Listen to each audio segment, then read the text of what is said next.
All right, it says that we're live on Restream. let's check YouTube and see if it's working. Hopefully, Yammer should pick up here in a second because Yammer is pretty resilient to having its stream drop out. It won't kill it. It won't kill the event for a while. So, okay, it says we're live on a new YouTube video called "Uh-Oh." Oh my gosh. That's crazy. All right, it says we're not receiving any data on Yammer. That probably should pick up within like a few seconds here. What the heck? Yeah, I feel like I lost internet for a little bit there because you dropped out. The live stream on Ecamm just completely dropped out, and it was like all my browsers and everything refreshed. Oh my gosh, I can't wait to get fiber internet.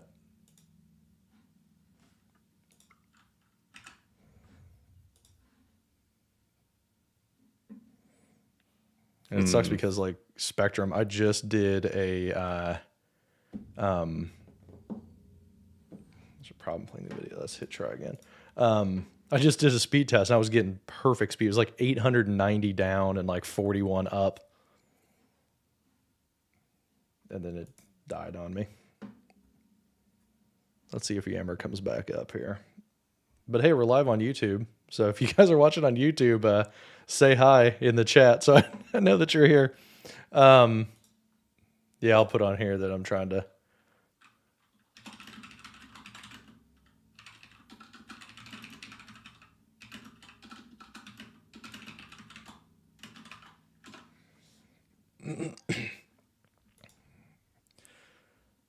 All right.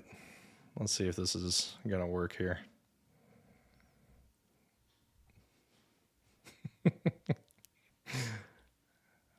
Goodness.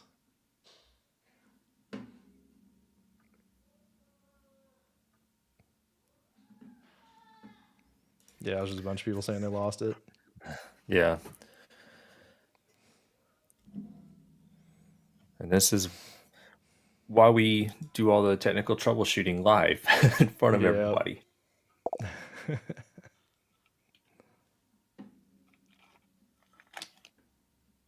I'm frustrated that the Yammer's not working.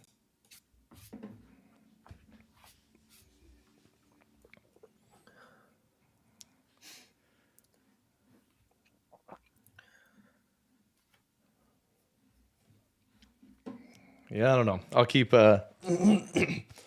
messing with this and see if we can get the Yammer side back. But we got some people on YouTube at least who are watching. So hey, I'm glad that you that you found us again on this new video, and it'll be a fun watch whenever this is on demand later on. But I think I lost internet connection because like like Andy dropped off, my whole internet just went out. So yeah, I'll send the Cerner people over to YouTube. So let me grab that link. Thanks everybody for sticking around here with us. All right. Yeah, let me post this on YouTube.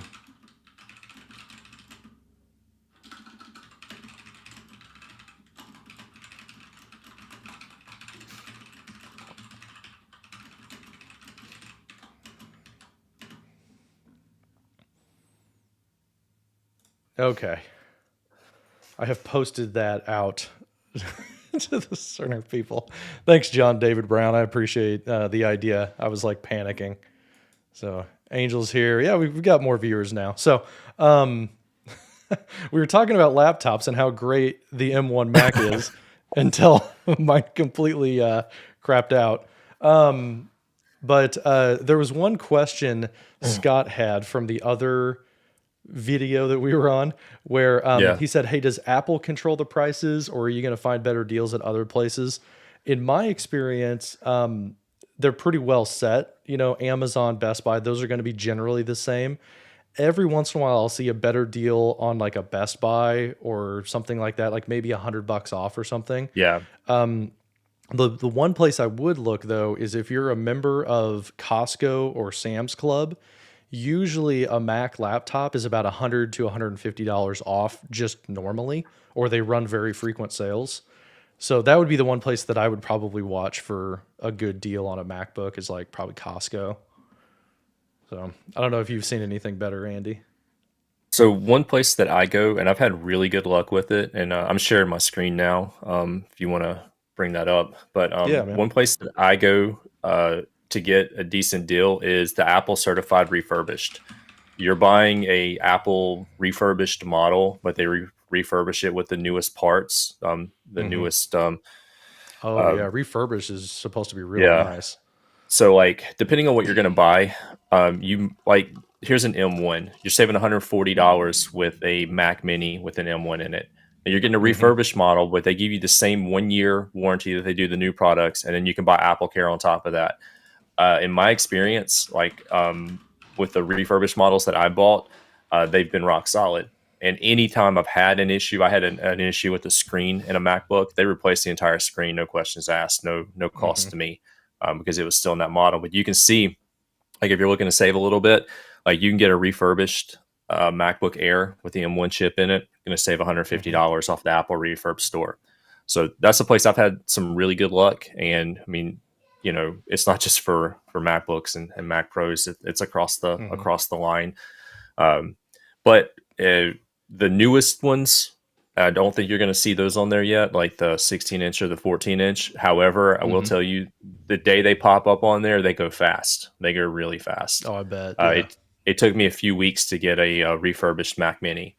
Just kind of checking in once a day or whatever. They go pretty Hmm. quick whenever they pop up. Yeah, over here on Yammer, somebody posted Cole Johnson said that Costco has the 13-inch M1 for $150 off right now. So there's another link that you can use. Yeah. Terry, if you've made it over. Yeah, there's Cole Johnson. He made it over to YouTube. There you go, bud. You're on screen twice. The Cerner people are jumping over. We got like 26 people now on YouTube. Thanks everybody. I'm sorry for the technical difficulties again. I think my internet did what Spectrum does frequently. It's usually in the morning too, where it like craps out. John Brown says that he's looking for a mic for video conference calls. Prefer something that's out of sight. What's Andy using today? Any other suggestions? Yeah, I've got a slide on this, so we'll go through the slide categories. But Andy, do you want to throw out what you're using right now? Yeah, I'll actually bring it into camera. So I'm using the Rode um, NT USB Mini. It's Hmm. a USB microphone, and I mean this thing It looks is, awesome on that big compass stand. yeah, it's really It's really adorable. tiny. It's heavy though, like it's got some density to it, which is pretty cool. Hmm. But I'm using the Rode because this is more portable, and we got a slide coming up on it in a little bit. I love the audio that comes out of it, and there's Hmm. some software that's free that allows you to do noise gate and compression and bottom end, so you get that big radio voice. And then I can also Hmm. do some sound effects with it, That's pretty nice. which Yeah. is, yeah, The and software that, is really what makes these microphones great. You know, yep. like I can do that through mine too. I've got some Mario sounds. So awesome. Yeah, you got that And Nintendo soundboard that I just sent flagged you the a while video. back. Yeah, probably. Yeah, Yeah, so so I've got that's a whole what I'm category using. on microphones. Awesome. Yeah. It sounds really good to me. I like it. It's just his is out of frame. Mine's a little bit more in frame. I'm using something called the Shure MV7. It's a dynamic microphone, so you do have to be a little bit more up on it to have it hear you. But I really like this one as well. We got hey, we got a guy watching from the UK, and then Caroline said that she's looking for a panel light. She has ring lights, but she doesn't care for them. We've also got a category just on lighting, and I've got an opinion about ring lights that I'll bring up at that point. So with that, you want to jump to the slides here, Andy, and we can Yeah. start talking about about some stuff? All right. Yep. So my first category that I was thinking of is cameras. So I've got, I'm going to scroll through to my slides here and get to cameras. So what I've got, and it's covering up my face is covering it up, but the there's two ways that you can go. At least what I recommend is you've got the traditional USB camera, like a Logitech camera or an Elgato, or Dell even makes a pretty ultra sharp camera, and you could go that route and do some of these USB cameras. What I would recommend is there's the one up here at the top is the Elgato face cam. It's about $200 normal price. It just came out maybe like a month ago or 2 months ago. So I don't know if it's going to have a sale for Black Friday. Probably not, but it's 200. This is the Logitech Stream camera, or Stream Cam. I want to say it's like $150 or $180. And then the Logitech Brio is a really popular choice as well. This one is it was about $200, but lately it's been on sale a lot for 150. So I would definitely recommend that one as well if you're looking for a USB camera. The way that Andy and I have both gone is with mirrorless cameras or DSLR style cameras. A mirrorless camera is a little bit lighter weight. It's a smaller body than an actual DSLR. But what I've got here is a lot of people go for Sony or they go for Canon. I personally have used Sony and Panasonic. The reason why I wouldn't recommend Panasonic generally is because their autofocus isn't very fast. So I've noticed that in a lot of my videos, if you look at my videos from like a year ago or so, they were a little bit fuzzy or they would kind of go in and out of focus. That was my Panasonic G85. I've switched to a Sony A6400, and for me, the focus is super crisp all the time. So I recommend Sony. Canon, people also say that the autofocus is really, really good. What you need though is you need a USB capture device of some sort. So I've got on here that you also need to keep in mind the Elgato Cam Link. So for me, for cameras, I have the Sony A6400 with an Elgato Cam Link 4K. That's what you're looking at right now on my screen. What I'm interested in is I really would like to get the Elgato face cam because I've heard it's almost as good as a mirrorless camera, and I kind of want to test that out and see what people think about that.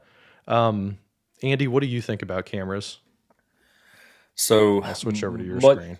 yeah, much like you, I came from the webcam world. I've been on MacBooks for 15 plus Hmm. years, and they always have a built-in webcam.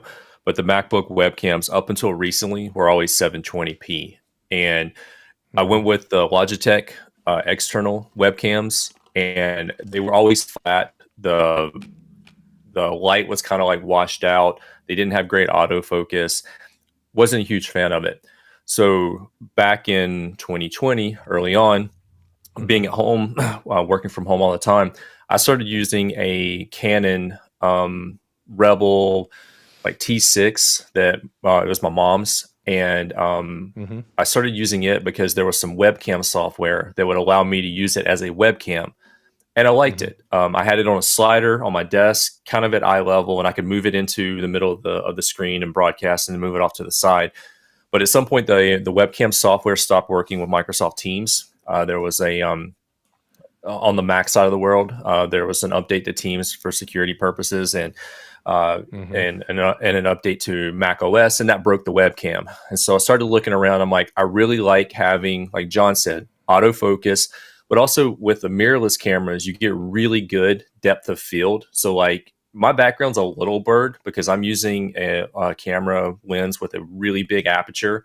That's the ring that lets in all the light, and it allows it to focus on me and then just kind of blur the background a little bit, called bokeh.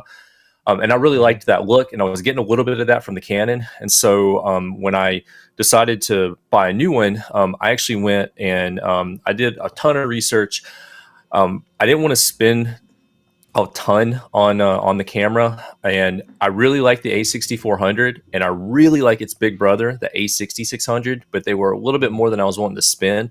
So I actually ended up going with the Sony A6500, which is in the same line, but it was released a few years prior. It's got 4K video in it, but you can drop it down to 1080p, which is what I'm doing.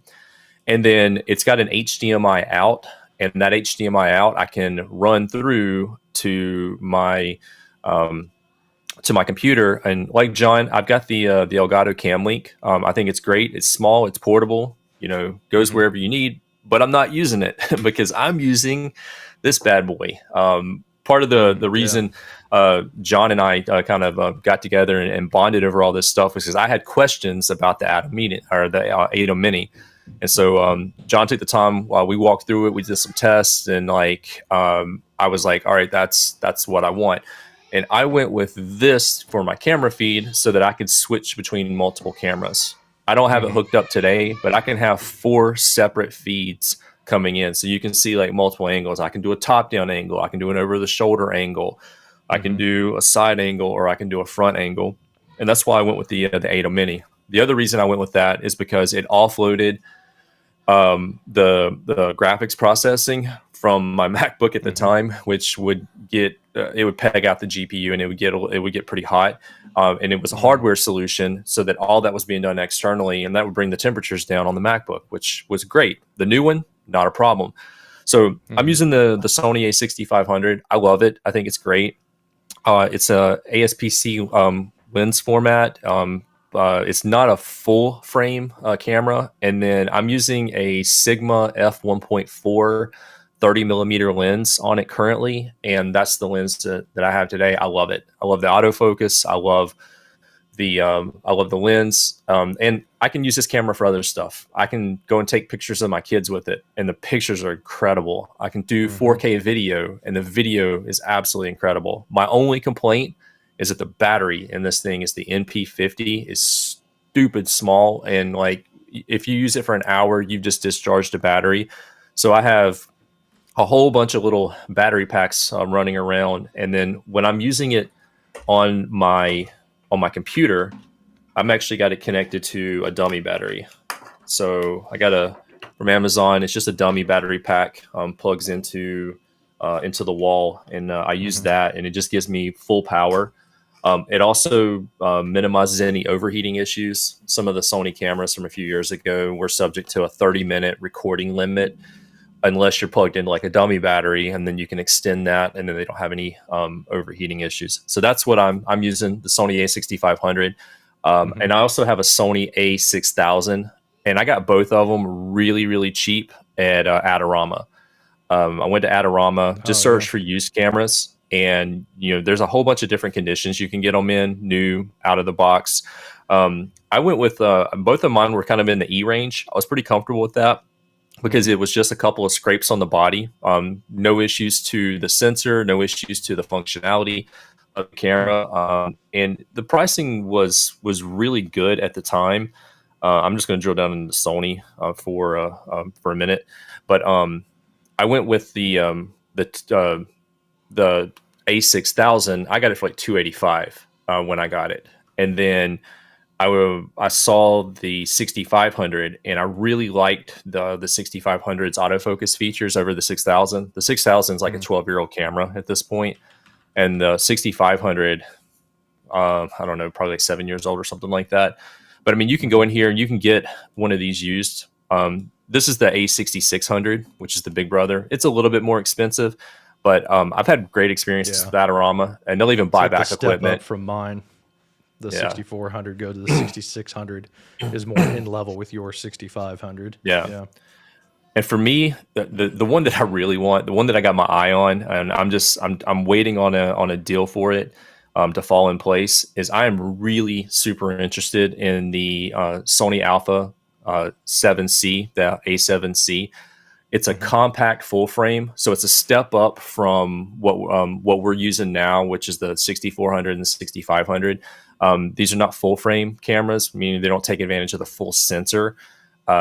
These do, and the A7C has some incredible autofocus. They have different autofocus modes, person, pets, and a couple of others in there. They have on the screen they have, it's a grid of like 500 points for autofocus. It's incredibly fast, and it works with the same lenses that I'm using on the A6500, which is great. The thing that it's going to give me is it's going to give me a little bit wider field of frame because it's taking advantage of the full sensor on the ASPC, the 6500. It kind of brings that frame down just a little bit, kind of crops it in a little bit. So on the A7C, I would have a little bit wider frame to work with, so I could get more of that a view kind of like this versus like You where get a I little am bit now. shallower depth of field, easier Yeah. to gather Yeah. more light because it's a bigger sensor. Yeah. And the one other thing about the A7C that I really, really want, and I'll just pull this up in another tab so you can see it while I'm kind of broadcasting through here. The other feature that it has that the two that I currently don't have is a lens or a screen that folds out. Like I have, yeah. there's a screen in the back, but it just tilts up, and that's all that it does. This one has a full fold out one, so you could use it full on for vlogging. When I monitor myself, I have a separate window in front of me where I can see it. But if I had that on camera, that would just be a game changer because I could just see it on camera. So that fold out screen, that's another one of the big features of that. So maybe one day, if I save up enough and sell one or two of these cameras, I'll step up to the A7C. Yeah. So next we've got, well, actually, before I switch over to microphones, another option that you could throw out there is an app-based solution. So this is one that I've used personally. Morris Montejo on my team, he's also used this Epoch Cam. This is by Elgato. And what you can do if you want to step up like the cheapest possible option, I think this is maybe like $7 or $8 normal price. It might go on sale around Cyber Monday. But you download an app on your computer, you download the app on your phone, and then you can use it over USB or over wireless. I probably would do USB so you don't have any lag. And you could just buy like a $15 stand with like a little tripod, put your phone above your laptop, and then now you've stepped up your webcam to like a ridiculously better experience than what you've got just based on your laptop or just, for your laptop alone. And I use Epoch Cam actually for my my desk camera. So if I switch over here and my microphone has changed, I use this as a wireless camera so I can show things on my desk and I can kind of show the layout that way. And you heard my 3-year-old. Hear the kid in the microphone didn't background. reject as much. But like it allows me to like get away from my desk and go show how I've set something up. So I use Epoch Cam just for that, but you could use it as like your full blown Microsoft Teams webcam if you want to. So I was going to mention So- Teams. With Teams, all Yeah. you need is the phone. There's an option when you join Teams on the desktop or the web, and then you join the same meeting on your phone. It'll ask you, "Do you want to use this as a webcam?" And then you can take advantage of that Android or that Apple device and use that full camera inside of there. You mentioned that stand, and I want to throw this out there. I didn't have this in the wish list. I got this Yeah. from Anchor a couple years ago, and I absolutely love it. First off, it's a phone stand, so it's a little tripod based phone stand. It's also a selfie Yeah. stick, and and it's also got a Bluetooth button, so you can start and stop and film and, like and hit do the whatever you shutter need. button and stuff. Yep. So I got this from Anchor. It wasn't very expensive at all, and I don't even know if it's still on their website or not. But it's a great little mini tripod like device. And super lightweight. So if you need to travel, you can take it with you. But you can do the selfie stick. You can do the tripod. It's fully adjustable. It fits just about any phone That's really small that you want. Yeah, it's been really, really good. I've had some good experiences traveling with that. Nice. So Marjolin, is that how you say your name? Marjolin? I'm really bad at names that aren't Midwest United States. So I feel really bad if I messed up your name. Um, but she says to check out Re-Incubate Camo. So I want to find this app here. So she recommends this one. Oh, Maryland also goes fine too. Okay. Thank you. I appreciate it. I know that you're the MS EDU Central account on Twitter, but I've never heard you say your actual name before. So she says this Re-Incubate Camo is another like use your webcam as a, or use your phone as a webcam solution. And so you could do it on Mac. It says it's also for other platforms, so probably on Windows. And it's another one of those like you download an app on your phone, app on your computer, and then you could just use it for anything. So while you can use Teams and you could do that kind of companion mode to join from both devices, having a dedicated app like this would allow you to do it for if you record tip videos or something like that and you just want to do local recording with a webcam. This gives you a few more options there as well. So this app looks like there's a lot of stuff in it because you can adjust like the exposure and the saturation and the white balance. So you could really kind of tune the image a little bit. Oh yeah, she also says which is a terrible name for an app, but that is a really cool app as well. I think it's a subscription based one, but that's one that I tried out when it was in beta as a like virtual webcam utility. Can you go What do you back say, to Andy? the Elgato Facecam? I want to do Yeah. I want to mention a couple things here. So Hmm. John mentioned being interested in this one. This is another one that I'm super interested in, and these two apps Hmm. bring up a feature that I want to make sure we point out on the Elgato Facecam. The Facecam is basically like it's basically a DSLR camera. You can change the field of view. You can change the depth that's associated with that. But like the Hmm. two apps that we just saw, it has some features built into it that allow you to change the ISO, allows you to change the resolution, allows you to change. Hmm. I think you can adjust the aperture inside of it as well. You're getting that in the Elgato Facecam, and that's going to run via USB into your device. Yeah, there's all the adjustments that Hmm. you can make Yeah. there. So, like, if you don't want to go into the whole mirrorless interchangeable lens world, you can get a lot of those features through this one. And I've seen a number of reviews on it. I Hmm. spend way too much time on YouTube late at night, and seen a number of reviews on it, and it's really really good. But in going and some of the apps that we just mentioned, some of the functionality, you're going to get that out of the Elgato Facecam if you can get Hmm. one. I think they were on back order for a while. Hopefully they'll have some stock coming up. But if I were going to shift out of the mirrorless camera world, that's one I would take a strong look at. Hmm. Yeah. Looks like it's in stock right now from the Elgato website.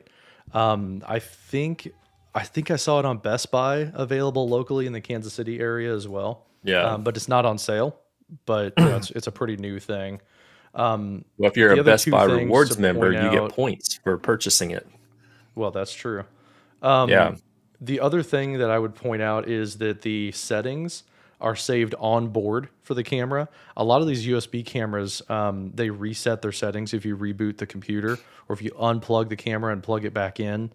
So if you're like hybrid and you're going into the office and you're coming back out, you're going to lose some of your settings. This one, it's saved to memory on the camera, the USB camera.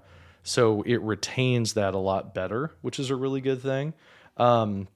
The other thing to point out is it is only a camera. So there's no microphone built into this, which I think is a good thing. And I think Andy would probably say is a good thing because you don't want to use the camera that's built into these or the microphone that's built into these cameras because the microphones are terrible. They're an afterthought compared to the image quality. So moving Can we on, we've got a stick with the couple of, cameras for just another minute or two? yeah, sure, man. Yeah, I just got a couple other things camera related. Wanted to briefly discuss before we move on. Okay. So in the camera world, a couple of things for me. Can you bring up my screen? Yeah. Yeah. So with all these cameras and stuff, like I've been anchored to my desk for the last 18 months, 2 years or whatever. But usually Mm, I'm not anchored to my desk. I'm in and out. That's why I have a laptop. That's why I want some portability. And in transporting all of this stuff, I'm a backpack aficionado. I go through backpacks like my wife goes through purses. hmm I'm always on the lookout for a new backpack. I've been using this one for a couple years and I really like it. It's really good for cameras. It's called the Peak Design Everyday Backpack. And what I like about this is that it's accessible from three sides. All right, so you see here that it opens from the side. It actually opens from both sides, and you've got these adjustable shelves. They're Velcro based, and so you hmm can adjust them, but you can also fold them up, and you can create compartments. You can create up to three compartments on a single shelf if you need it. And then it's adjustable from or accessible from the top, but it's also adjustable. They've got some different levels there where if you need to expand it, put a little bit more gear in the top, you can do that. On the back hmm side of it, it's got a laptop pocket, and it's also got a place for your iPad. I really like this backpack for some light work and like taking my camera with me and taking my microphone with me and setting up and doing a workshop or a presentation at a conference or something like that. And what I like about it is it's accessible from both sides. I can leave one strap on, swing it open, get to what I need, and then put it back on my back, and then I can keep going. But if I'm setting up for like a talk, I can just put it on its hmm side, open a flap, and I can get to everything from the side. But because of the shelving, I don't have to worry about everything sitting on top of everything and getting crunched down or whatever. I put some heavier batteries at the bottom to kind of weight the bottom, and that helps it to like just sit upright if I need it to. And then just kind of based off of the like I put cameras in the middle because that gives them the most protection. I keep softer things Yeah. up top, jackets and things like that. My only gripe is that I got the V2 and the shoulder straps are not the most comfortable in the world. They adjust that in the V3, but Mm. um, I wasn't going to go through Buy a the whole new one. process of trying to sell and upgrade. I did see this morning that Peak Design has a 30% off sale running. So you might want to check that out if you're interested in Really? that one. So that's one I've used for a couple of years, and there's a ton of advantages to it. But I really like the shelved based side access. Now, Nice. step Yeah, I'll up get from the that. sale up here. So it looks like the everyday backpack is 233 right now Yeah, for and that they one. even But they that's have one I want a too. pre-owned section as well. So there's a pre-owned section Oh, there, and do you they? can get a deal there as well. Nice.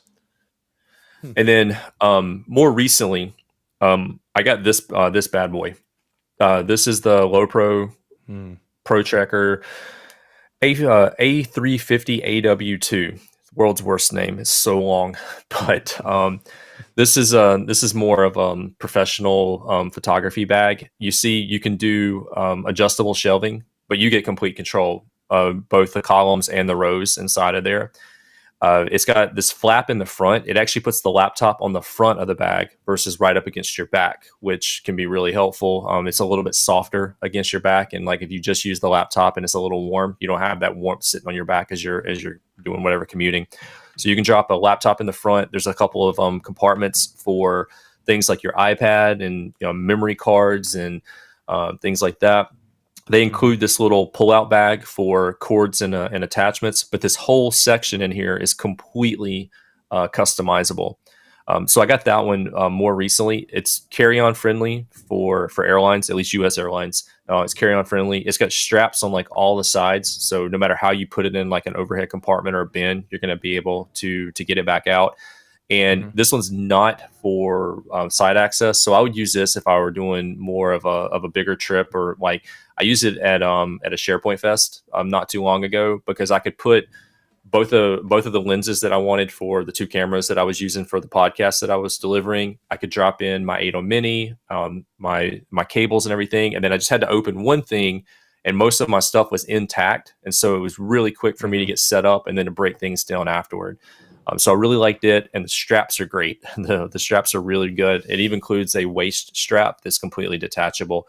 But I've had this one for about 6 months now, and I haven't had a chance to use it a lot because I'm still doing a lot of work from home. But for some of the larger trips, I'm really big on that. hmm Nice. Yeah. What I'm using, I'm really interested in the Peak design. I've had Low Pro before for like a drone backpack. I had one that was like dedicated to a small drone backpack.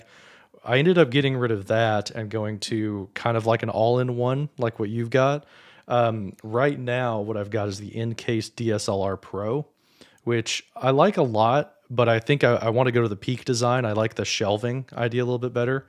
This one is nice because it's got a good area for the laptop to go into.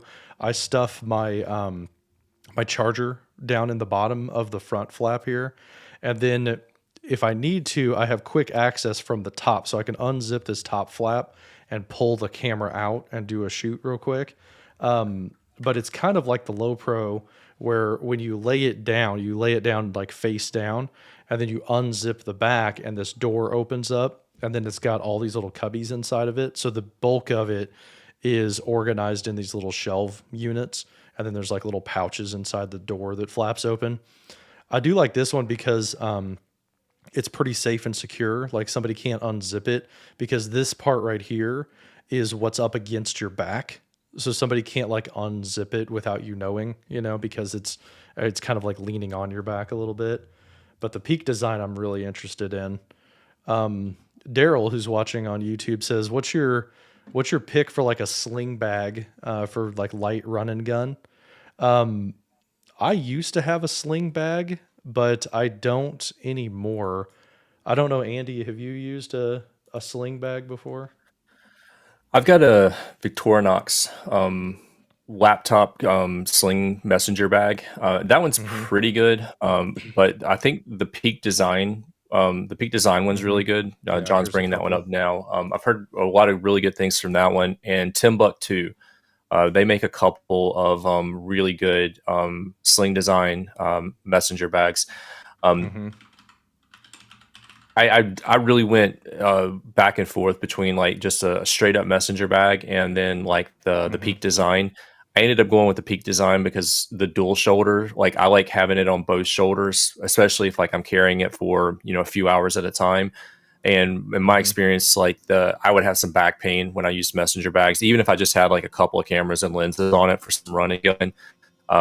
Having just that one shoulder, it just caused me back pain over the course of a few hours. So I like having Mm-hmm. the backpack for both shoulders and then being able to go across the chest or across the waist to kind of break Mm-hmm. it up a little bit. But the Peak Design one, I've actually tried that one on. It's really, really comfortable. But it just wasn't for me. And then the Timbuktu, I've tried a few of those out. REI has a ton of them, and REI has probably got Mm-hmm. some sales going on this week. Um, but either of those, I'd recommend. Yeah, it's not Yeah. Maxpedition, but I've got like a brand kind of like this where it's like kind of one of these tactical bags. Um, and that's what I use for if I'm going out just for like drone shooting.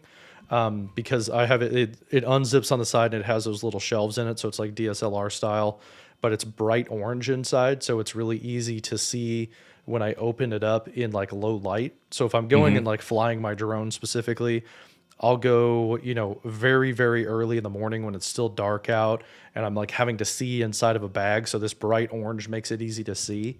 Also, it's a little bit more rugged, and that doesn't get like torn up if I'm like hiking in somewhere like over by the lake or something to launch my drone from.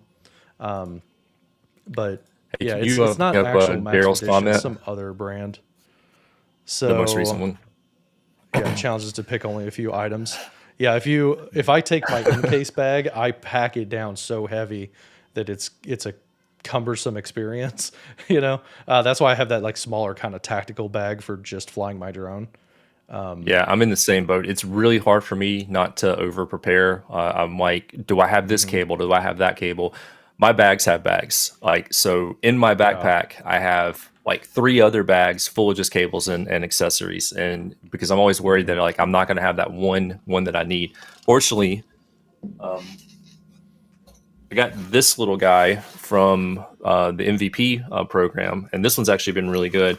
I can throw most of the cables that I need in there. It's flat, it's lightweight, it's got a solid bottom in it. I'm sure most of the MVPs I got was this just one. gonna pull mine out too. That this is what I use for my chargers. also Yeah. is the little MVP bag.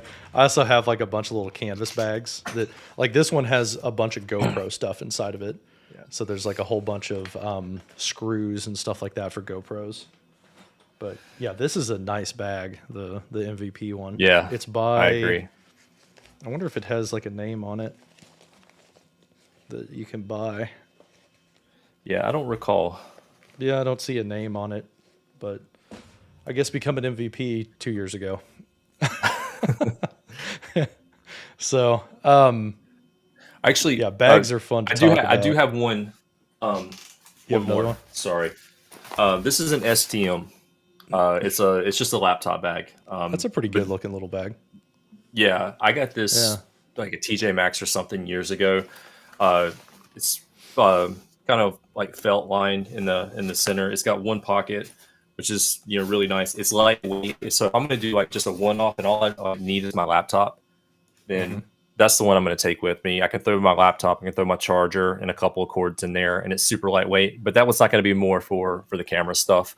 If I'm doing anything with the camera stuff, having the peak design, and it's kind of where I'm going to go because to Daryl's point, I tend to bring everything because I'm always worried I'm going to miss something. Yeah. I've got a slide on my like a run and gun setup also as we talk about like travel and going back into the office. I've kind of been planning some stuff. So I've got a thing like right at the end about that one. Should we move on to audio, do you think? Yeah, let's do it.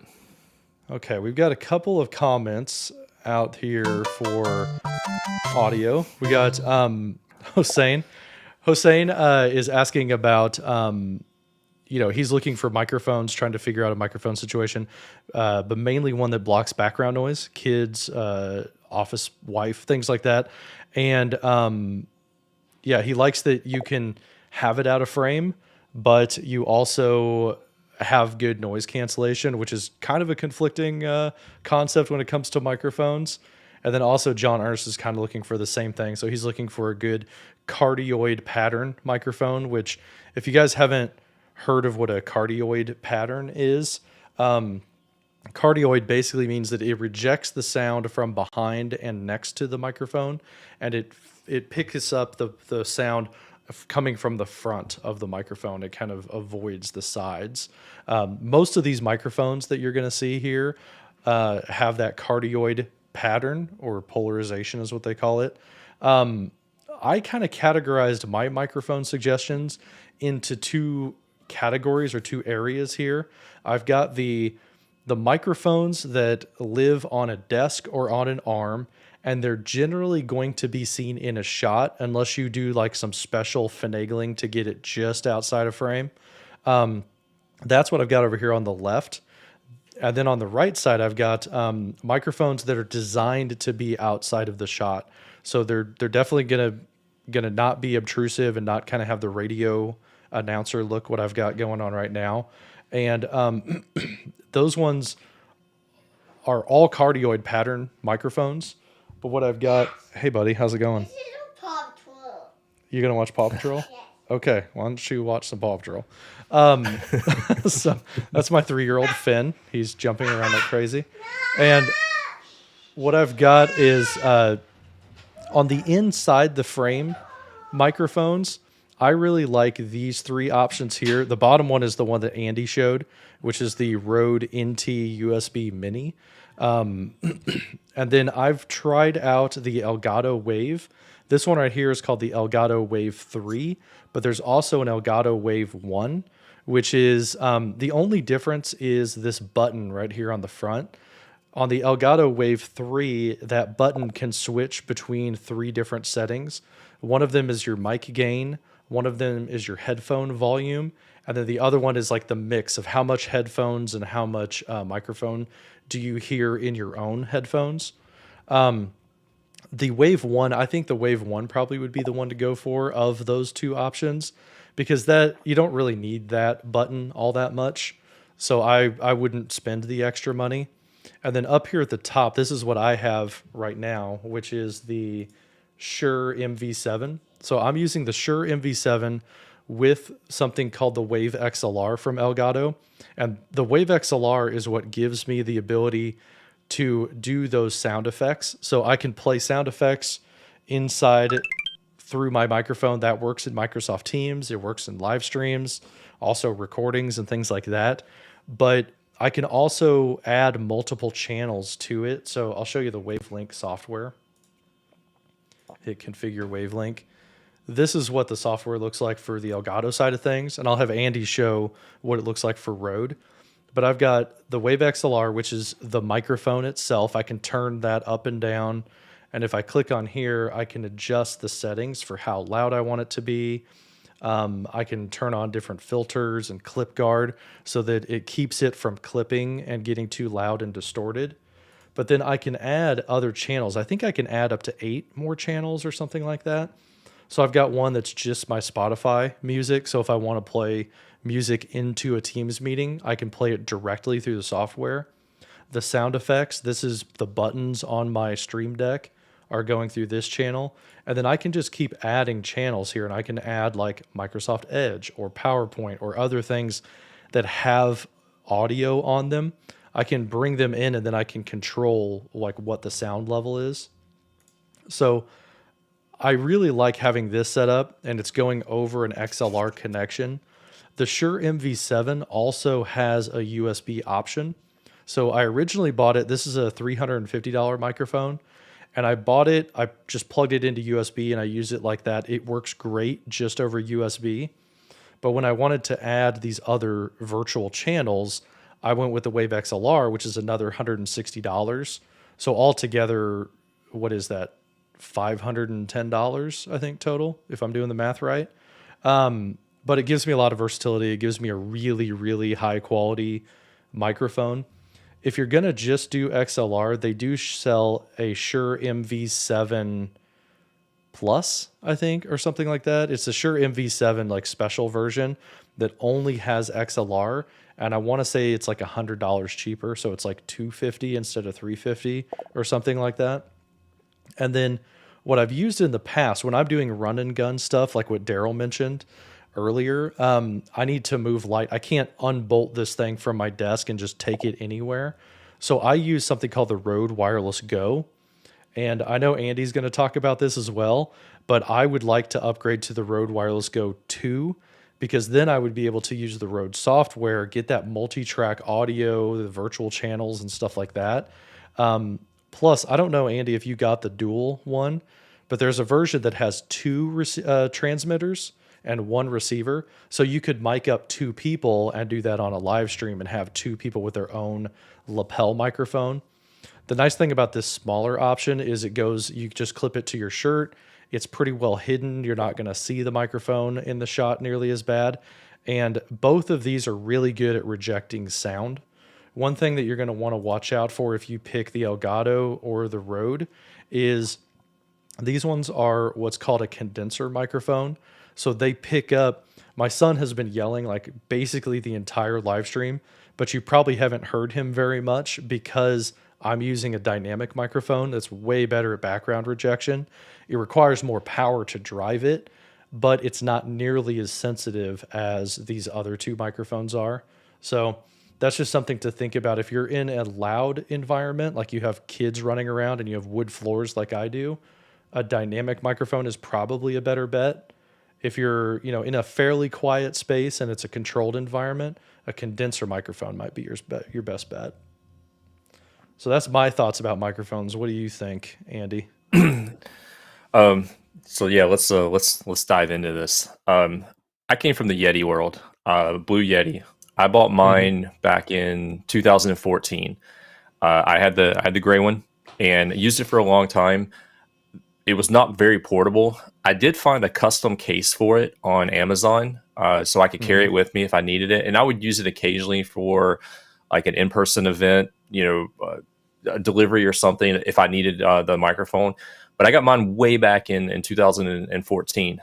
I've heard over the years that I think Logitech bought Blue, and then they kind of switched up the manufacturing process. And I've heard the new ones are not as good as what they had previously.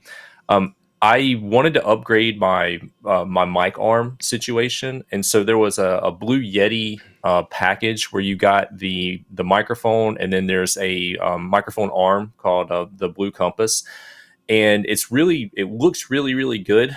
But the problem is, it's kind of like Ricky Bobby. It doesn't know what to do with its hands, and so it just kind of like raises up Yes. depending on like how heavy the microphone is. There's a whole lot of YouTube videos around it. There's a good Peter McKinnon podcast. He's just sitting there, and the thing's just raising up constantly. And I'm not a huge fan of that, but I like the rest of the arm because it hides all the cables and everything. But I didn't like that the Yeti wasn't portable. And every now and then, like, I want to take my microphone with me. Like, if I'm going to go do a podcast at a SharePoint Fest, I want to have like my microphone. I want to, and be able to do my setup or whatever. And so the portability of this just wasn't there. And so I started looking around, and one of the things I was super interested in, and this is going to get back into my microphone thing, was the Rodecaster Pro. This is a XLR podcasting setup from Rode, where you get sliders so you can control the input level of the various microphones that you've got coming in. It would support 4 microphones. You could have a phone connected to it, and you could have somebody dial in. And then it has these physical buttons that you can assign sounds to, and you can play the sounds off of it. And there's sliders and everything for it. You can monitor all of your levels, and then it's got the built-in power for the dynamic mics like John's using. And I've had my eye on this for like 2 years, but it's not cheap. It's like $700, and I'm like, I just can't, like, it's not worth it for me to have to pay $700 for this and then have to pay for a microphone on top of it, and then still maybe have to buy another piece of hardware to power the microphone, depending on like the dynamic mic, and it uses XLR, and that's a whole bunch of stuff to like travel with. If I had just like a standalone, like reoccurring, like weekly podcast, that might make a ton of sense for me. Tom Buck on YouTube, makes perfect sense for him. Steve Goodman, I loved all the features. In the tech community, he uses one of these with his podcast. Yeah.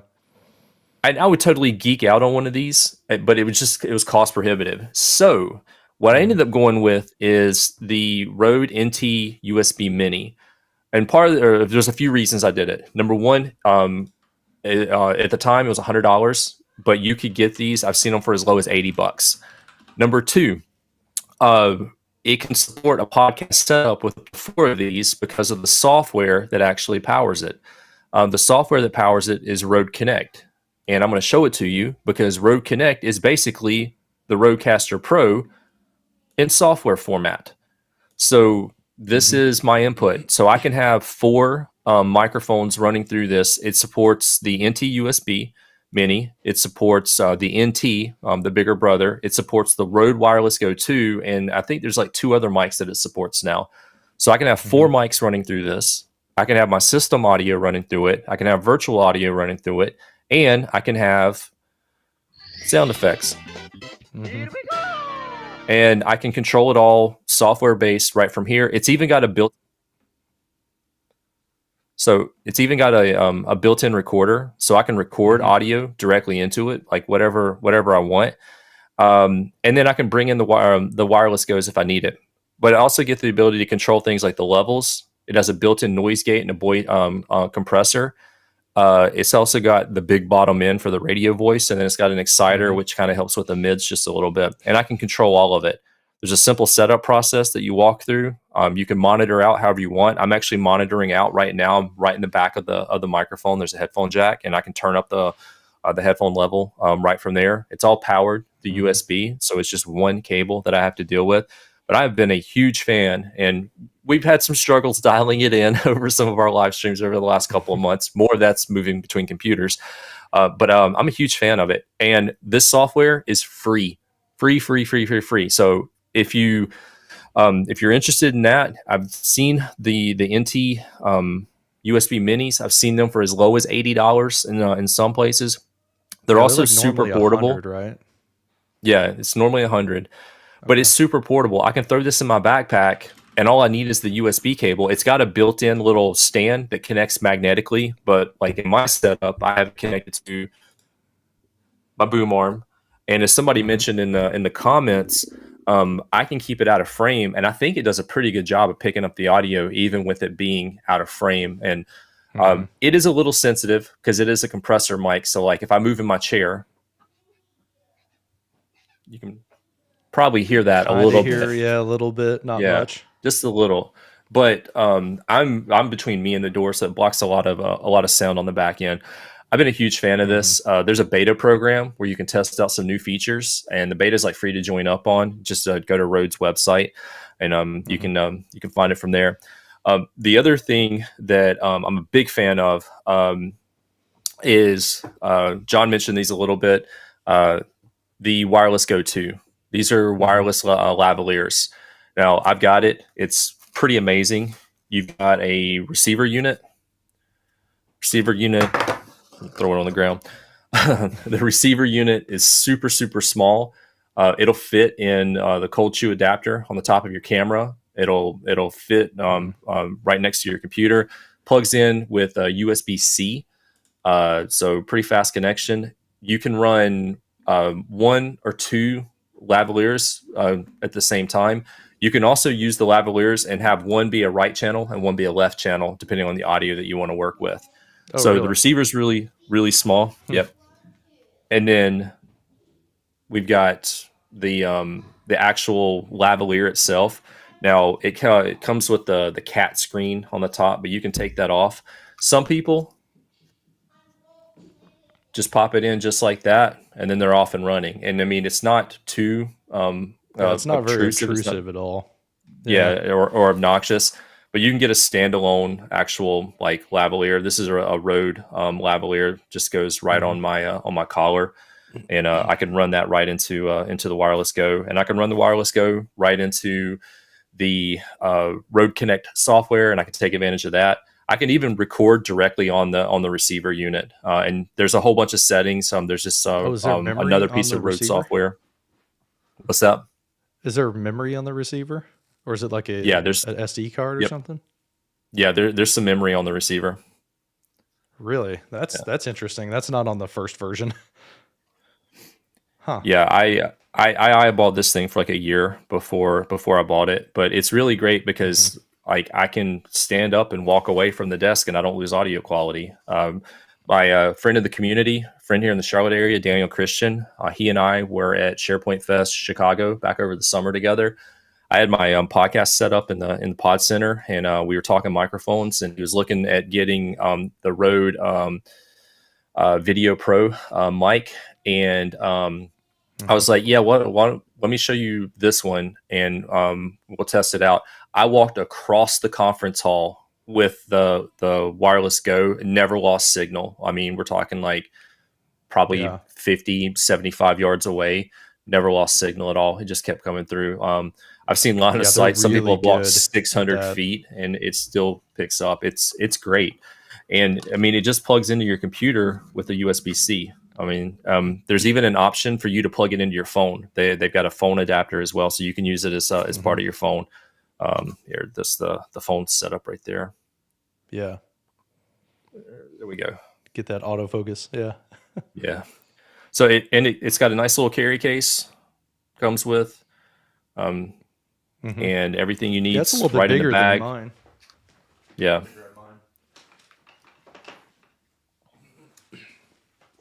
Grab my bag and show you the Rode. It must be in my Pelican case. Yeah, the one for the version 1 is like that big. It's like half the size of the carrying case, but you only have one transmitter and one receiver. Yeah, this one comes with 2. Yeah, I'm really interested in that. That second Somebody's version. asking about the range. I think the range, the far end range is like 600 feet. I mean, it's pretty far. I've even seen some people test it through brick walls, cinder block walls, and they're not line of sight. They're not direct line of sight, and it still works. So the range is actually pretty good. But I don't have a full tech on that one. I think it's rated at 300 feet. I think I'm trying to look it up. 70 meters. So it's 70 meters to feet. 229 feet. If you're using all right, so way less than 600. But I mean, Curtis Judd has a really good YouTube on it. Yeah, it's one of those rare things that like overperforms what's advertised. I've had really good experience with the version 1 of that as well. A couple of other comments we got on here. Daryl says he's got the Shure MV7 on its way today. So I'm a big fan of this one. I really like it. The one thing that I don't like about it is this gigantic Shure logo right here. If I turn off the comment, hide the comment, remove. There we go. This huge Shure logo right here is kind of obnoxious in my opinion. So what I'm wanting to do is I think maybe like near the end of the year, I'm going to like tape this all up and I'm going to buy some, I don't know if they have this in other parts of the world, but it's called Plasti Dip. And it's a spray, like a spray rubber or a spray plastic that I'm going to spray over this area here to kind of like make it all black. That'll make it look a little bit more like the Shure SM7B, which is like a $400 microphone. You know, and it'll look a little bit like not so crazy. And then Chris Hassenflug says that the MV7 is actually currently down to $220. So I've got that up on Amazon right here. If you're interested in this particular microphone, because it has USB and XLR on it, it's $220. And at least for me in the Kansas City area, it's 1-day shipping as well. So that's a really, really good deal because I paid $350 for this one. Oh wow! Yeah, so that's What's like that return window? Not as long as I've had mine. I got it from Guitar Center, so I think it was like 14 days, which is kind of a bummer. Check their price matching policy. Yeah, I'm one of those people that likes to get things fast. So like I bought it locally. I bought this. It's been several months though. And then this is the XLR only version. So if you're definitely going to do like a Wave XLR or a Rodecaster Pro, then this is the non-USB version, and it's a little bit cheaper. It's $150. But probably if I was getting an XLR only microphone, I probably would get the Rode Pod mic because it's only $100 and it's a dynamic microphone. But this one for $220, like that's a really good deal in my opinion. Even though I know $200 is a lot to ask, a lot to spend on a microphone, but we're talking about, treating yourself, getting fun stuff. So yeah, can you anything go else back about to microphones? Yeah, bring up your my screen screen here. one more time, please. Yeah. So I was talking about with the Yeti or the Blue Yeti that Logitech had bought them, and there were some changes. And I heard about this on the Tom Buck podcast not too long ago. Apparently, all the original engineers for the Yeti went and formed this company called Neat Microphones, and they've got this thing called the King Bee. Obviously, they really lean into the bee theme, so these are cool. out there. Yeah, they look way different. I've seen a couple of podcasts or a couple of Tom's vlogs on YouTube, and they sound really, really good, but they're USB powered.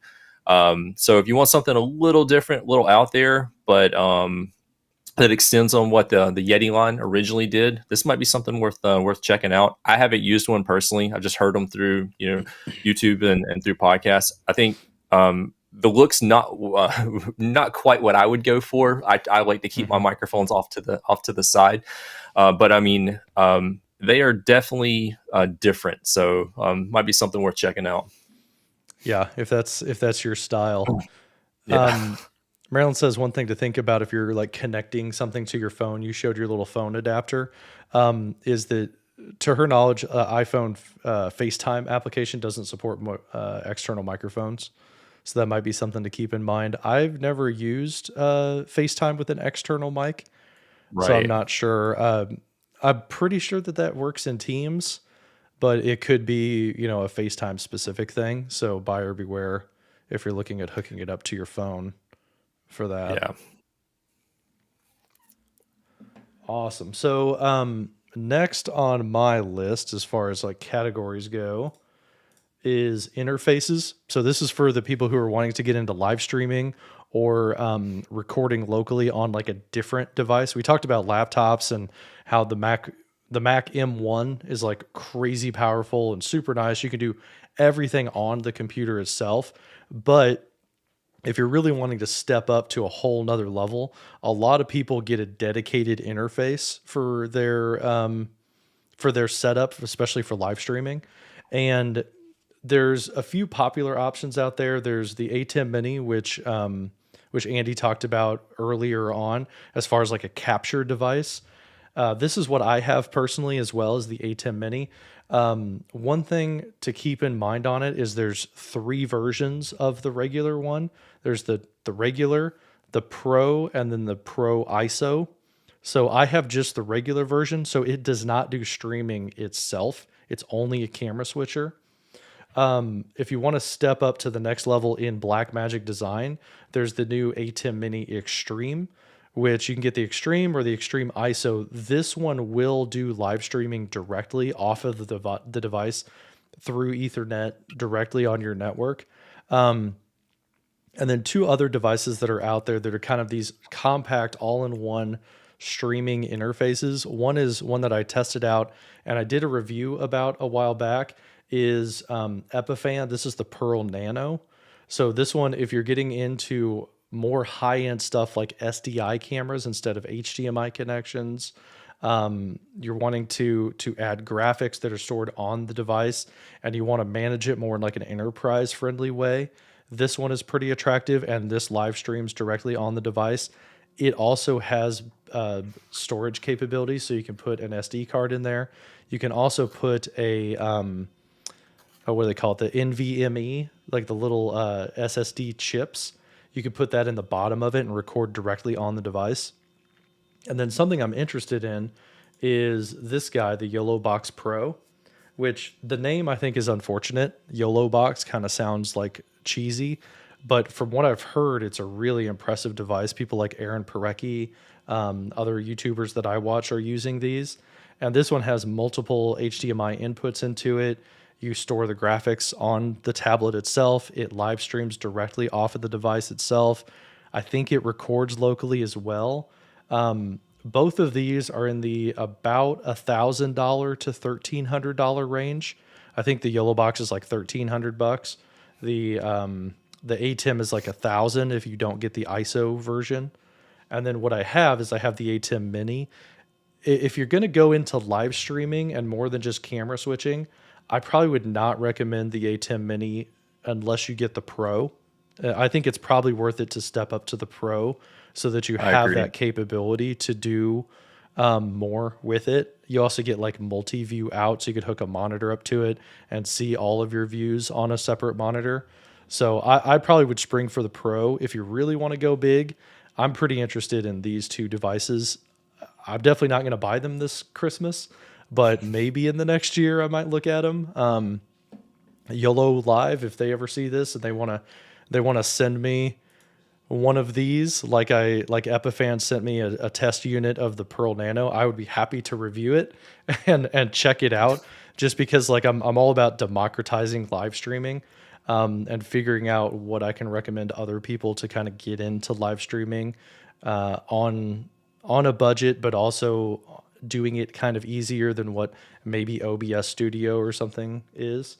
So I'm pretty interested in those. I don't know, Andy, if you've got anything else to add to what you use for the ATEM Mini and setup. You have the regular Mini, right?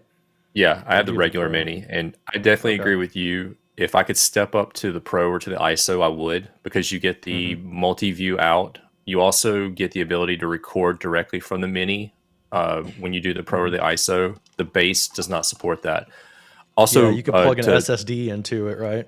And then you can just and you can record directly from it. So you can record the video of the stream, and you can have that like directly on an SSD and not have to like store it on local memory and then move it over. So definitely agree with you on that. If I could, I would look at upgrading the Mini. Now, there's a couple other things I want to point out about it. John mentioned like streaming. It's a hardware encoding device, meaning it will do the encoding and it will offload that from your computer. So if you're on a little bit older device, it just connects via USB-C to your laptop or desktop or whatever, but it will offload the encoding process. So it's going to handle things like downscaling. It broadcasts at 1080p. It's not a 4K device. It doesn't support 4K, but if your camera is running 4K, it will downscale that for you on the device level before feeding it into your system. It also does things like picture in picture. You can offload that to the device and have it do picture in picture. And so you can have two different feeds and you can layer them one on top of another, which is really, really good. And you don't have to like worry about setting up like an OBS and a software-based solution. And there are physical buttons on there for you to switch back and forth. It also allows you, as you're switching between cameras, you have options to cut and fade, and you can preview and program it inside of there. There's a couple of dedicated microphone inputs into it as well, and then it also supports chroma keying. So you can do a green screen, and you can have it chroma key out the green screen, and then just send whatever is left from that and do overlays with your content, which is really really good. And then it can be controlled via your network. So there's software that goes along with it. I don't know if I have it on this computer or not. Let me see real quick. Yeah. So I'll just pull this up so you can see it. So this is the ATOM software. And so when I connect to it and it finds the switcher, that's the interface that I use to control the ATOM Mini.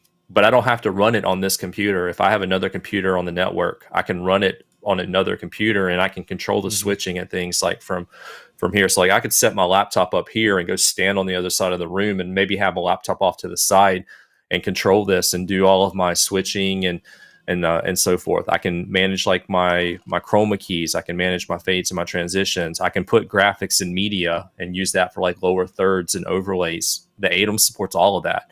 And like at the time, like when I bought it, this was around $300 to put all the hardware capabilities or to offload that from my computer. Saved a ton of resources, CPU and GPU, but then you got physical buttons. So like if I'm in the middle of a podcast, like I can just sit there and hit the camera switch button and I don't have to look at it. Just kind of like the knob on the dashboard of the car. Like a physical volume knob is so much better than a digital interface, because the digital interface you have to look at versus the physical one you can just grab it and turn. Same thing here. So I'm a big fan of that.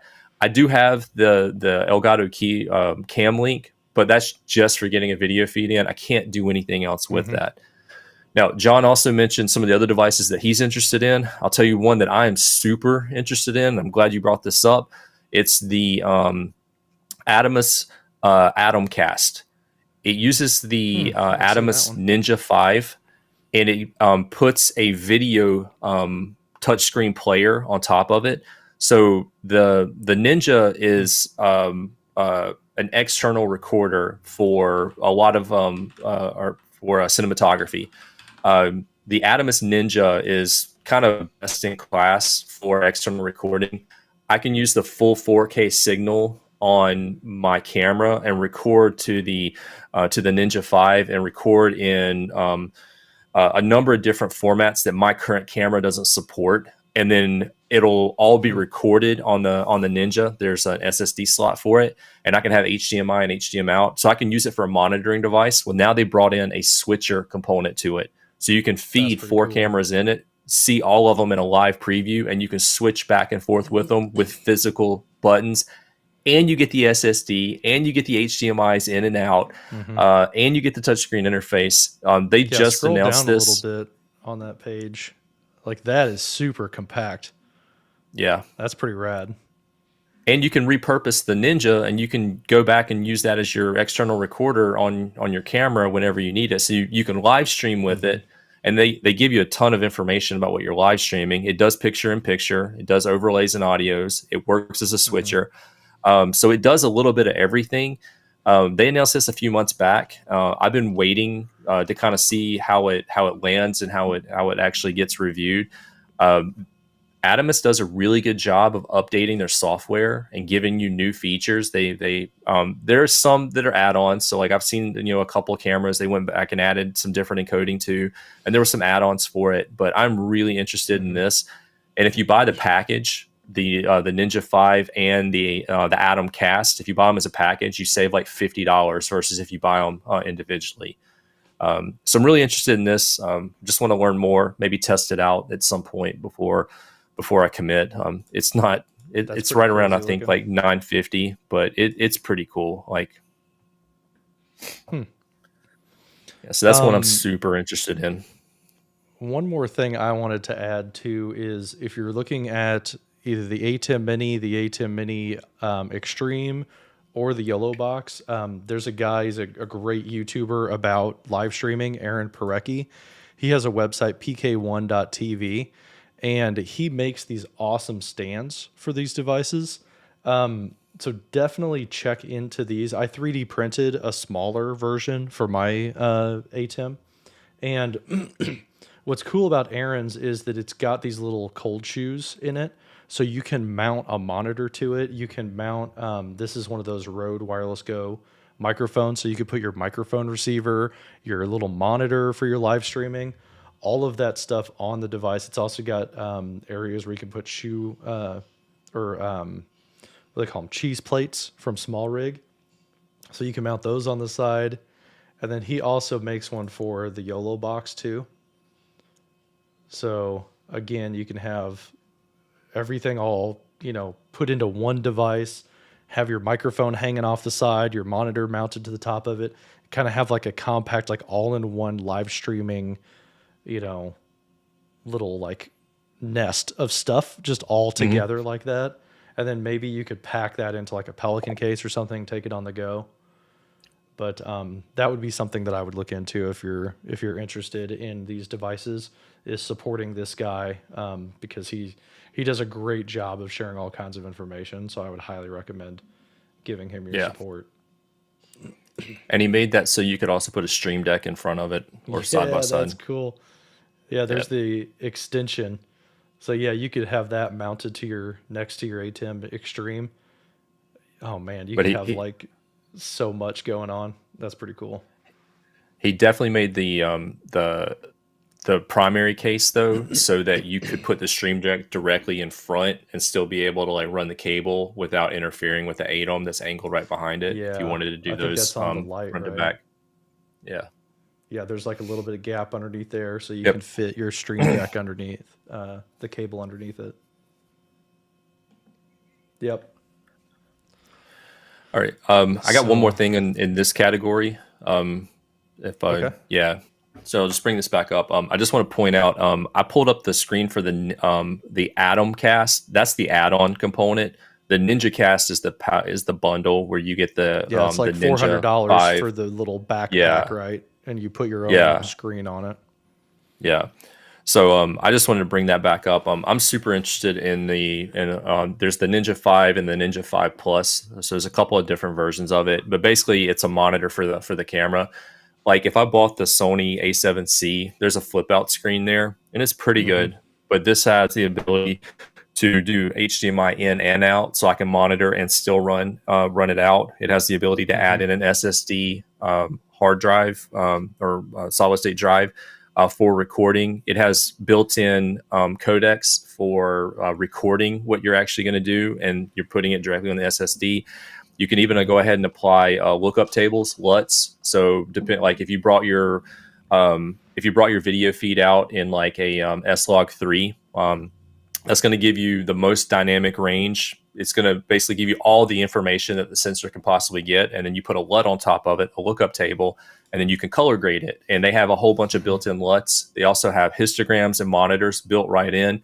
This thing's pretty bright. I think it's like 1500 nits. So it's pretty bright. So you can use it in like direct sunlight and see what you need. And you can mount this directly on the camera, cold shoe on top, or you can put it on a cage, or, if you're monitoring at home, you can have it off to the side. And now with the Atom Cast, you can make it a Ninja Cast, and you can use it as a streaming device as well. I'm super interested in that, but I think hopefully sometime maybe in the next year or so, I'll be able to get a Ninja 5 and add that to my monitoring solution with what I have now, because I can basically offload all the recording to this, and I don't have to worry about the little memory cards and camera anymore, and I can just drop it right on SSD.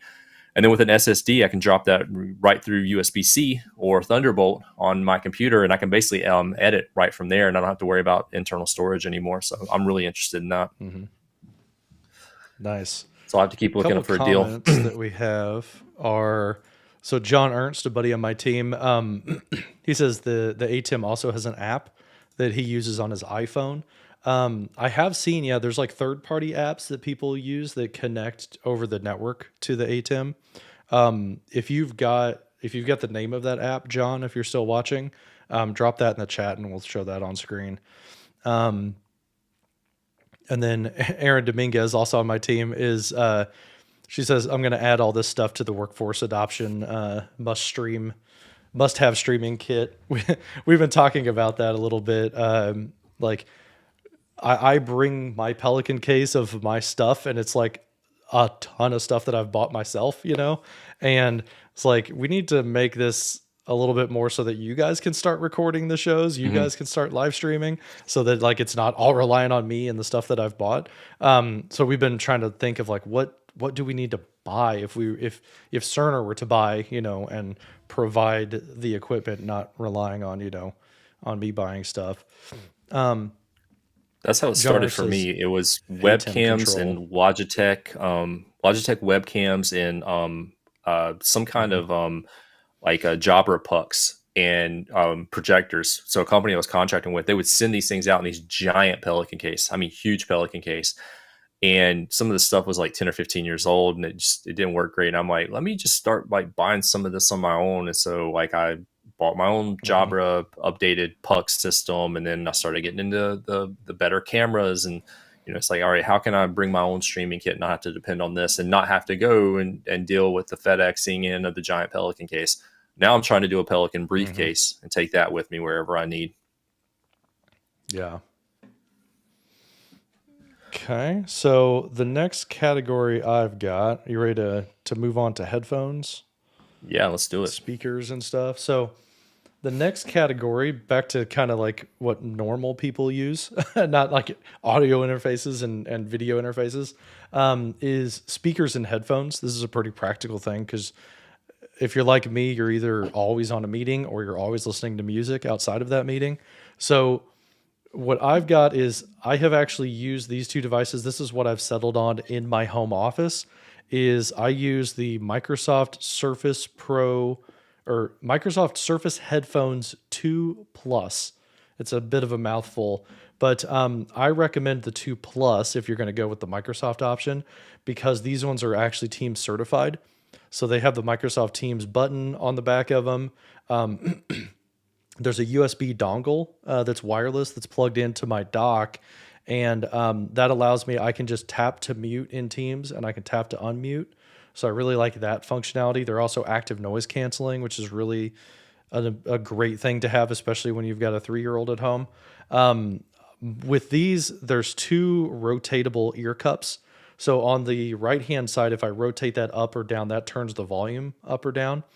And on the left side, if I turn the knob up or down, it controls the amount of noise cancellation. So I can have it all the way on, or I can turn them down and then I can hear like outside noises. So those are really good, especially if you're like in an open office environment, you're back on site in the office and you need to be able to hear somebody trying to get your attention. You can turn down the noise cancellation as well. The second thing that I've used is on the speaker side. I have this this guy right here. I'll untangle it, which is the Microsoft Modern USB-C speaker. And this is another Teams certified device. It has the Teams button right here. It also has a little phone switch button, like a little handset on a phone. And this is great because it's got those shortcuts on it, so I can just reach down and mute and unmute in a Teams call. The other thing that's special about this device is it has a push-to-talk feature. So if you're muted in a meeting and then you press and hold the microphone, it will unmute while your finger's holding down the button. So you can say, hey, that sounds great, guys. And then you let go with your finger and it goes back on mute automatically. So that's a really nice feature for that. This is about $100 for this speaker. It's USB-C. And then the headphones, I think, are $299. I think they're $300. And then I haven't tried these personally, but what I've heard out there for Teams certified specific devices are people really like this PolySync 20 is what it's called. It's another speakerphone option that you plug in, and I think this one might work over Bluetooth as well, but I've heard a lot of good things about the Poly. The Jabra headsets are always a really popular choice as well. And then there's Bose actually has a team certified device. These are called I think the UC 700, I think is what they're called. Yeah, the Bose UC 700. These ones are also team certified because they have that little USB dongle. So again, you can mute, unmute with the press of a button and all of that. And I know Andy has different options that he's done for microphones. So I'll switch over to his screen real quick. Yeah, so I've been in the Bose Quiet Comfort family for a long time. When Mm-hmm. I first started traveling and working remote, that was about 10 or 12 years ago. And right away, I went to the Bose QC15s, which were a wired option. And I loved them. My wife's actually using them right now to work from home in the other room. But the Mm-hmm. thing I didn't like about them was they had the world's longest cord, and no matter what, I would get on an airplane and start walking down the aisle, and the cord would get tangled up in the armrest, and it would yank the cord or Mm-hmm. yank the headphones off of my ear. And so a couple years later, my wife bought me the QC35s. I think that's what I have right now. That's what These are I've got. Bluetooth. Yeah. Yeah, they're Bluetooth powered. You can connect them to two devices at the same time. They have a corded option. I'm using that today. Full noise canceling. Battery lasts forever. The battery's been really Mm-hmm. good in these, and the noise canceling is just absolutely amazing. So for me, this was a must-have when traveling. I just throw them on, get on the airplane, and not have to worry about it. Working from home, they've been great. It minimizes a lot of the background noise. So I'm a big fan of those. If I'm in a conference bridge like situation, the Jobber Pucks are really good. The Jobber Speak 510. Mm-hmm. I've had a couple of them. Um, to John's point, push button mute, push button physical button to increase or decrease the volume. And on a Mac Mini, there is an internal speaker. It's not good at all. Having this as that external speaker has been absolutely great. But if I'm like in a hybrid classroom training scenario, and like I need to reach both audiences, I'll usually put one of these on the desk like in front of me, and it picks up pretty well across the entire room. They have some newer versions of it. I've had the 510 now for a couple years. It can be Mm-hmm. Bluetooth powered, or you can plug it in with USB A, and you can run it from there. It's been rock solid. Haven't had any issues there. As far as like other sound devices, Anchor actually makes a really good portable little speaker. I got it because it's like $35, and like I don't have to worry about my kid destroying it. I don't have it here because it's downstairs in all my camping equipment, and I'm not going to go and get it. But this is my unit. And I don't have this in the slide deck. This is the Bose SoundLink Mini. So it does have Oh a yeah. built-in battery pack. It's got a USB mini charger. I've had this thing for, I don't know, since like 2007 or something like that. I got it as a Christmas gift. This thing has been absolutely great. It carries a charge for a pretty long time. They don't make it anymore, so I didn't include any slides on it. But if like I'm going to listen to music in my office, this little thing is super duper powerful. I mean, it has really good low end, really good mid range. It gets really, really loud.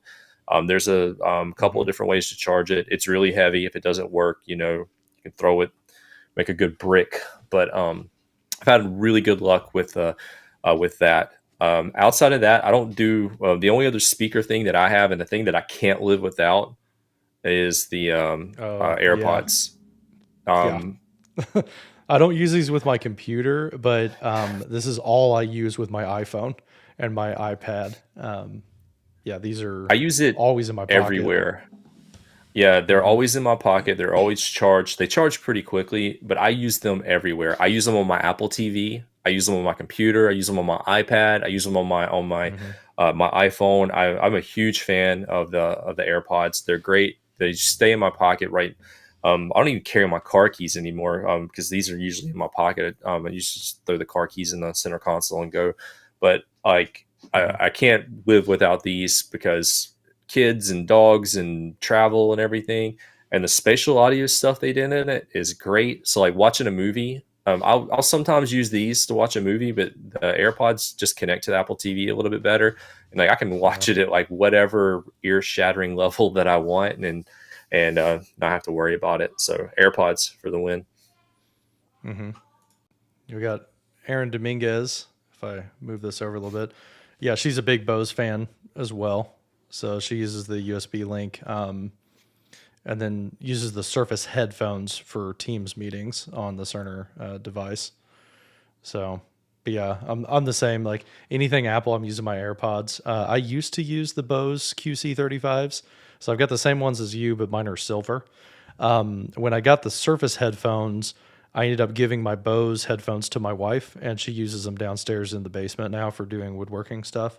So we have a wood shop in our basement, and when you're cutting things and there's like the dust collector is on and it's just this background noise all the time, she can put those on and it just vanishes. So Yeah. Bose has best in class noise cancellation, especially.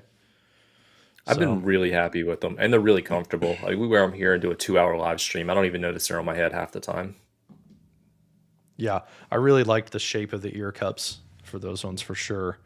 The Surface headphones, they're not quite as comfortable because they're more round, but I still wear them for hours a day and don't have a problem either. So Christopher Lodge here, he says, probably a dumb question, but any thoughts on the Galaxy Buds Pro? I have not used those with my device. I want to say one of the guys on my team, I thought maybe Spencer on my team used Galaxy Buds. Like maybe he bought some for his wife a while back, I think. But I'm not quite sure. If anybody has any thoughts about the Galaxy Buds, put those in the chat and let us know if those feel are free a to good chime in option. there. Yeah. I know Amazon has some wireless earbuds as well that work with their voice assistant. I won't say her name because it'll make mine go off in my room. But apparently the Amazon ones are pretty good too because you can like call up the voice assistant easily from your earbuds, which is pretty cool. Okay, anything else about headphones and speakers that you can think of? I think it's time for lighting. Lights, right. camera, So, action. switching over to lighting, what I've got for lighting is a few things. What I've personally used is I really like the Elgato key light. This is a pretty premium product. It's $200, but it might be on sale around Black Friday, so you might be able to get some money off. I think it might be live on Best Buy right now. Elgato's sale, I've heard that Elgato's sale on their own website starts tomorrow, I believe. So keep an eye out on elgato.com for all kinds of stuff. Pretty much, like, the name is so good for Elgato that like I'll recommend almost anything from them because like everything is good quality. But I use this key light. That's what's lighting up my face right now. It's off here to the side at like a 45-degree angle. You can kind of see how bright it is on my hand. And what I like about it, the reason why I went with the Elgato and spent that extra money is because it works with my Stream Deck. So I'll talk next about the Stream Deck, and it's this button interface on my desk that allows me to do automations and do a bunch of shortcuts. So I have one button that turns on and off this light. So this is how I normally look whenever I'm just doing like focus work. I'm sitting in my office working. And then when I go onto a meeting or I go to get ready for a live stream or to record myself, I press one button. It turns on that key light. It also turns on my hue lighting, which is the second thing mentioned here. That is behind me. I've got, let's see, on this side, there's one of these hue color light bulbs. So this guy right here is inside this lamp behind me. And then behind my TV on the other side are what's called the hue play bar lamps. So they're actually stuck to the either side of the TV. And then that way I've got all color behind me. And I've got these color lights also above me in my ceiling light fixture. So with the press of one button, I can adjust all of the lighting in this room. Every single light works with Stream Deck. Something that I'm kind of interested in or I've been looking at is the Elgato light strip. they've gone into lighting also for like, accent lighting and stuff. And what I like about the idea of the Elgato light strip is it won't flicker on screen. So it doesn't mess with like the frame rate on your camera and cause like a flickering sensation. So if I were going to light up this right here, this shelf that I have, to add some lighting to that, I've thought about doing the Elgato lights for that reason. But that's what I've got for lighting. I've got a couple of comments here. Marilyn says the Elgato Twitter account is a lot of fun to follow. Also, yes, if you're on Twitter, concur. go follow the Elgato one.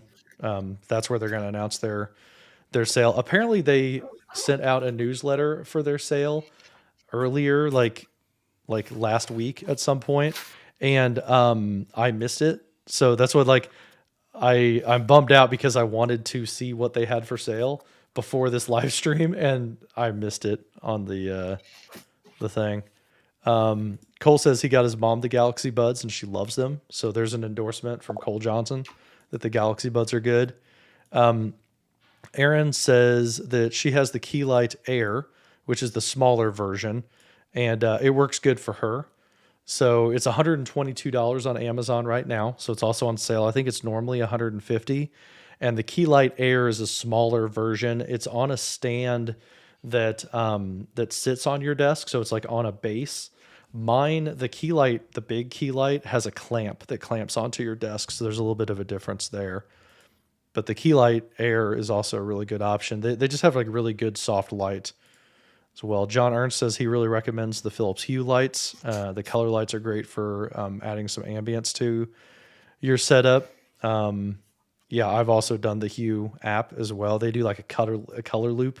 And you can even, I don't know, John, if you've seen this on Spotify, if you have Spotify and Hue, you can connect the two of them so that the Hue app will sync your music. So you can have like color matched to your music if you want to. Ryan Mullins says, how do you avoid the colors not washing out behind you? I have some nano leaf shapes, but they just look white behind me. Really what it is I think it's about having two layers of lighting, having a separate light source that lights you up so that the background can be a lot darker. That's why I've got, I didn't push it hard enough. There we go. The Hue lights worked that time.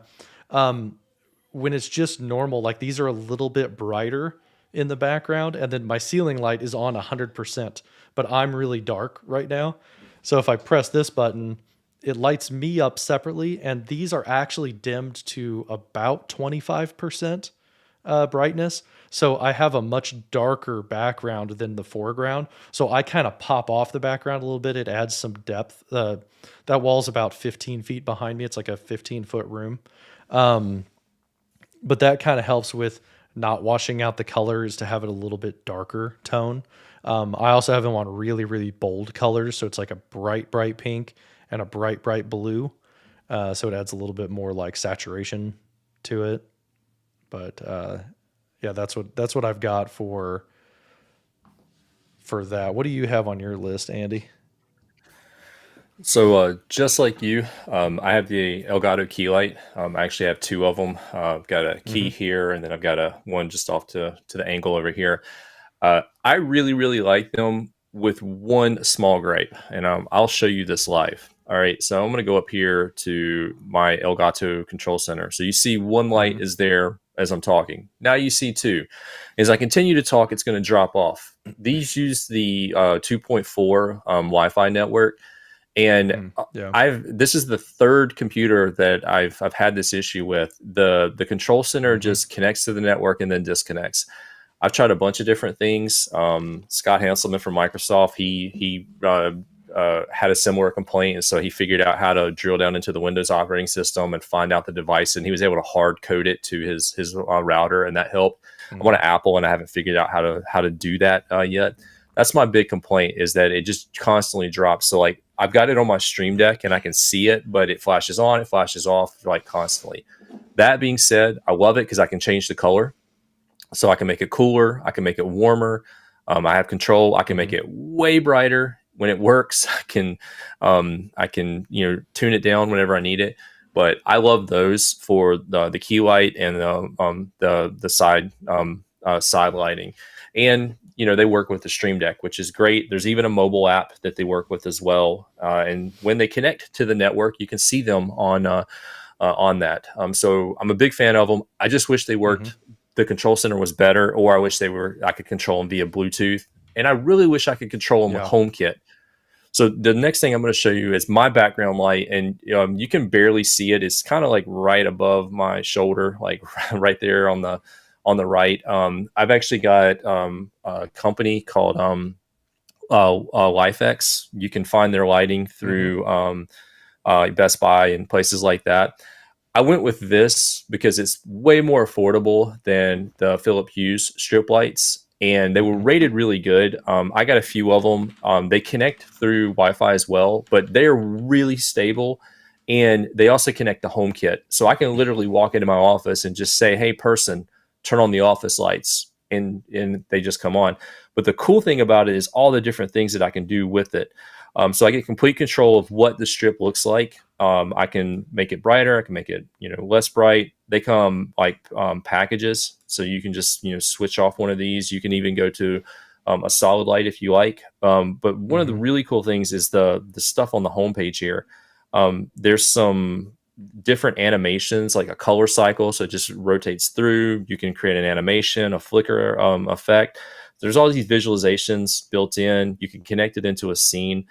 So I really like having that as just kind of a background or like an ambient light, like when I'm working. Like you can barely see it here, but it is providing an ambient light over here for me, and that just kind of helps, especially in like focus times. And I'll actually turn the camera so you can see it.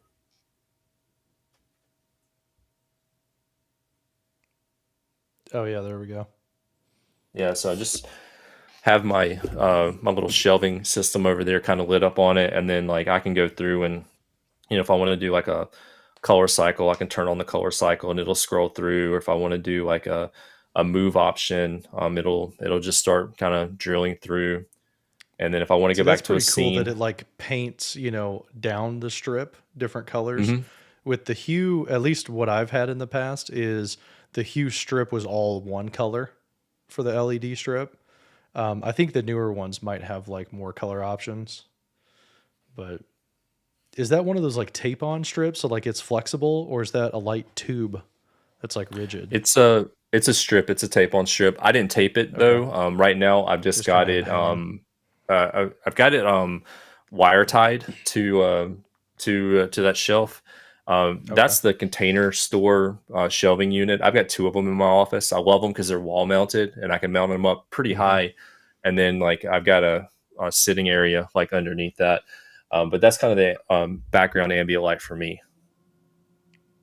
Nice. Yeah, Ryan Mullins says Nano Leaf has some really nice effects too, just like LifeX.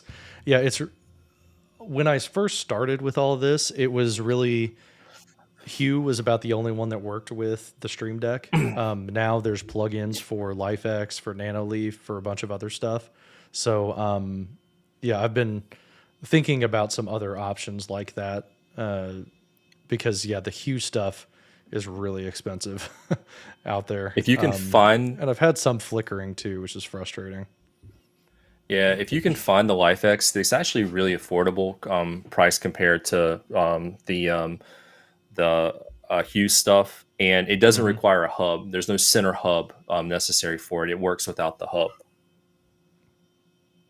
Yeah, and that's one annoyance that I've had with the Hue stuff is that like whenever I connect it to something else, I have to like run out of the room and go hit the button on the bridge and then come back in enough time, So you're kind of playing that dance with a bridge a little bit. And then I got two other small ones here. We've talked about this one before. I'm just gonna like pull up the slide and the Aperture MC. This is a small little LED panel with a silicone diffuser. It charges via USB-C. It's got a really great battery life. It's magnetic, so you can connect it to something. It's got a couple of tripod mounts in it, and this one's super portable. I can throw it in my backpack, take it with me. I can mount it right on top of my camera, get really good diffuse light with it. Put it on a tripod right behind the laptop. But super portable, really lightweight, and it does some fun stuff. I had a lot of fun with this one at Halloween, spooky effects and fire and Yeah. stuff like that. This one, I've seen it as low as like $80. Usually retails for around 100. But I'm a big fan of it, and you can control it via your phone as well, so you can do some cool stuff there.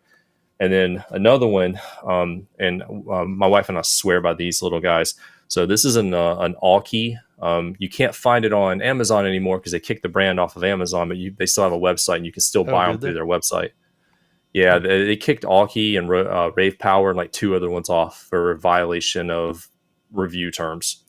But this thing is great because USB-C charge, just a double little click in it. Well, when I have it turned on, a double little click, like touch sensitive. Yeah, and so you can make it dimmer, you make it brighter. But man, having nice having a kid under 1 and having to go and change diapers in the middle of the night, this thing is amazing. We have 2 of these, and so I use these as background lights in my office sometimes. But like we just have one set up in the baby's room and take it and and the battery lasts for like weeks on end. It's great. And I've got a bigger version of it on the desk off to the side of me when I need just a light and I don't need the key lights on above me. But this little thing, it was like $20 on Amazon. And it's been great. I've had these for a couple years now and really like them a lot. Nice. Yeah. That would make a really nice little kind of soft light behind you. Those are called in lighting, those are called practicals, so if you're ever in a video or like you're watching a video and you see like a lamp in the background and you see like the exposed bulb or, you see even a table lamp with a light shade, that's called a practical light. And typically they're not providing any light to the scene. They're not lighting something up. They're just there to make it look like they are, like to make it look like it's providing some type of light. But typically your actual providing light is off screen, like a key light. So yeah, that's pretty cool. I'm gonna have to look up that Aki light.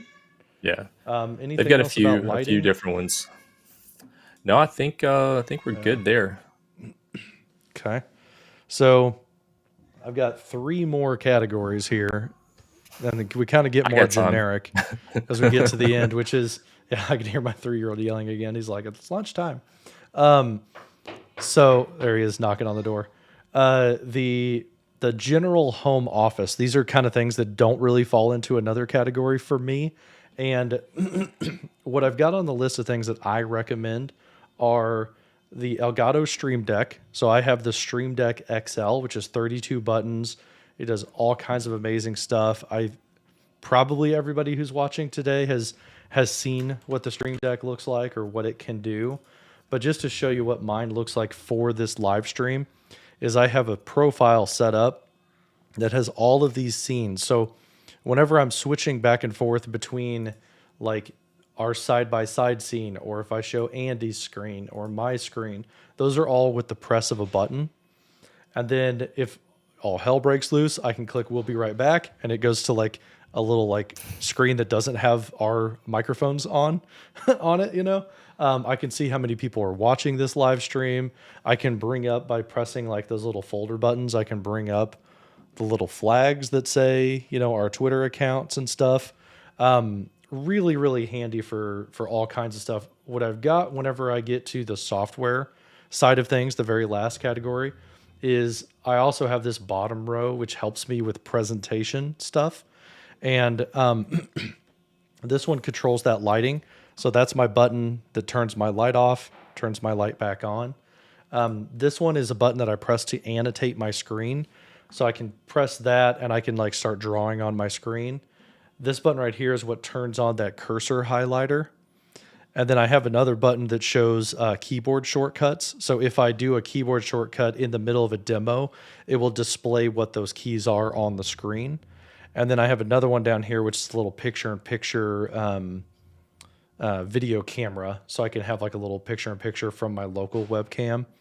And then these two are special buttons that one of them centers whatever window I have.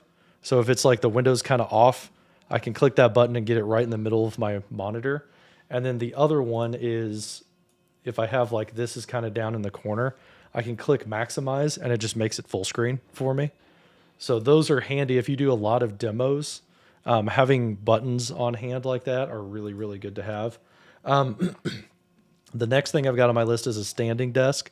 I have the fully Jarvis desk, and it allows me to stand up periodically throughout the day and control the height of my desk for when I shoot a video or something. I also have this dock that I'm a big fan of. This is a Thunderbolt 3 dock. I don't know if they're making this one anymore. This is the CalDigit TS3 Plus, so you might be able to find a better deal on this one right now or coming up. But I like this because everything is plugged into it. My camera, my microphone, my Stream Deck, everything is off of this one. It also has my network connection, so my hardline Ethernet is plugged in. And then it even charges my laptop too. So I've got one cable plugging in that I can unplug it, take my laptop, and go to the office. And then my other little tip that I have is I've added a Glide Gear teleprompter to my setup. So I'm looking at you guys right now on screen, and it looks like I'm looking into the camera directly. But what I actually see is I see this live stream, and I see Andy and like what you guys are watching, so that I can make sure that it looks okay. But it looks like I'm making contact with the camera itself. I do that with a teleprompter with an iPad hooked up to it. Something that's on my list, if I were to buy some stuff this year, is I'm really looking for a green screen option. So Andy, I think, has this Elgato Key green screen, and I think it's, what is it, like $150 or 130, something like that. Yeah. So I'm looking to get one of those. The Busy Light would be a really nice kind of like gift idea if you're somebody who's still working from home, if you're going to be working from home forever. They make ones that are Bluetooth even, and you can put that outside of your office so that your significant other, your kids, know if you're busy or not. So like maybe my son wouldn't be yelling quite as much if I had the red light on outside. And then I have this microphone stand. Oh, I just pulled it out. I have this kind of crappy microphone stand that I got from Amazon for like $15. I really want to upgrade to, this is the Elgato Wave Arm LP. So it's low profile. It goes underneath the monitors, and it doesn't fall apart when you touch it like this one just did. So I think I'm definitely going to buy this one, especially if it goes on sale. If not, I'm probably going to order it this weekend anyway. But that's what I've got for generic home office type stuff. Andy, what is good for you for like that makes your life easier at home? Stream Deck. Big fan of the Stream Deck. I can't sing the praises of the Stream Deck enough. And I use it for so many things. Like, so one of the main things I use is the launch apps, like my office apps. Like, it's easy enough to go to the scroll bar at the bottom, but like if I can just hit one button and go into Teams and go directly to my calendar, saves me a ton of time. Like you, I have buttons in there to take my screens and center them, or maximize them. I've got other buttons that allow me to launch various other applications. Like if I'm going to go into OBS, one click to open OBS, switch into a profile, and then I'm off and running. Road Connect and some of the buttons there. So I have a bunch of these like set up for just launching apps. I've got one on there for a clock. Like just so I have like a desktop clock. Like I have one on my laptop and my secondary monitor, but that's way over there. Sometimes it's easier to look down here. I have a screenshot button. So like I can do, I can basically just have, like I hit that and it pulls up my screenshot window. And so like I can very quickly like, okay, I want to highlight this part of the screen. I need to take 35 screenshots in a row, hard click, capture. And I just do that over and over and over. The only thing I can't program into it is screenshot and capture. There's not a keyboard shortcut that I'm aware of for Apple's default screenshotting that captures. You still have to physically click the capture or the track bar, but it's close enough. And then my favorite is the mute button in Teams meetings. That's a one-click mute, unmute, and I've got it programmed. So the first thing it does, it runs 2 actions. Number 1, it opens Teams, or it activates Teams if Teams isn't the primary window. Like I'm screen sharing right now, and if I were in a Teams meeting, this would be the primary thing. And so if I ran the mute commands, it wouldn't work. So it activates Teams first, and then the second one, it mutes my Teams meeting. And like multi-click actions instead of Stream Deck, they're like macros. They're amazing. Now, I found, you see, I got my Stream Deck over here. Sometimes it works, sometimes it doesn't. You can see it's toggling in and out. It lost signal. Now it's that network thing is a problem. Yeah, and I gotta figure that one out. I got a couple of others, like some shortcuts that I want. So like if I'm doing like a training, I've got a profile set up for that. So like a list of bookmarks that I share frequently, I just hit the button and it goes ahead and pastes those in the chat window for me, which is great. I have a full OBS profile that I use inside of here. So the OBS one's actually really good. I can switch between all my different screens. There's some of the links that I use. I can watch PowerPoint. I can start and stop some of the PowerPoint features. So that's really helpful. But I think my new favorite, I shared this on Twitter last week. I just found it. I thought this was absolutely amazing. I didn't know that I needed this in my life. But Stream Deck has a profile that you can launch, and it's a Pac-Man screensaver, and it actually plays Pac-Man. It moves like they're chasing him. I just think that's so cool. It's running on my Stream Deck right now. The controller doesn't show it, but on my Stream Deck off to the side, it's actually doing it. There he goes. Yeah, so that's what it looks like. And you press any button, it just goes back to the normal. Yep. And I didn't know I needed that. I saw that last week. I was like, whoa. And then I dove into the website for the company that published that. And they do all of these like different packs. Ecamm has their own version of this, but it gives you all the commands that you need to basically run some of the software. But in drilling down through that company, and I've got it here, it's sideshowfx.net. They've got profiles for like Photoshop, Illustrator, Premiere Pro, DaVinci Resolve, pretty much like any of the software that I use in other parts of my life. They have controls around that. That's amazing. And you got to pay a small fee for some of them, but the amount of productivity that I can get out of that and have physical buttons, chopping up DaVinci Resolve and making edits to videos, that's going to save me so much time. It's totally worth it. So that's the Stream Deck's big for me for productivity.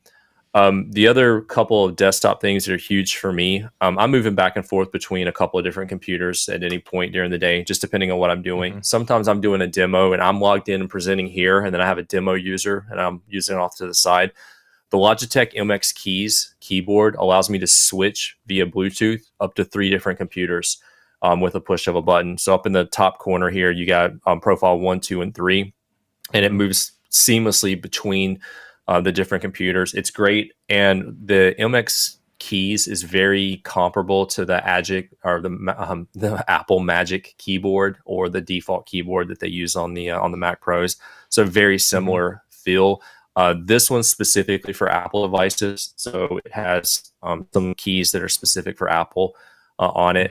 It's Bluetooth, and it's also wireless, so you charge it up and it lasts for like weeks on end.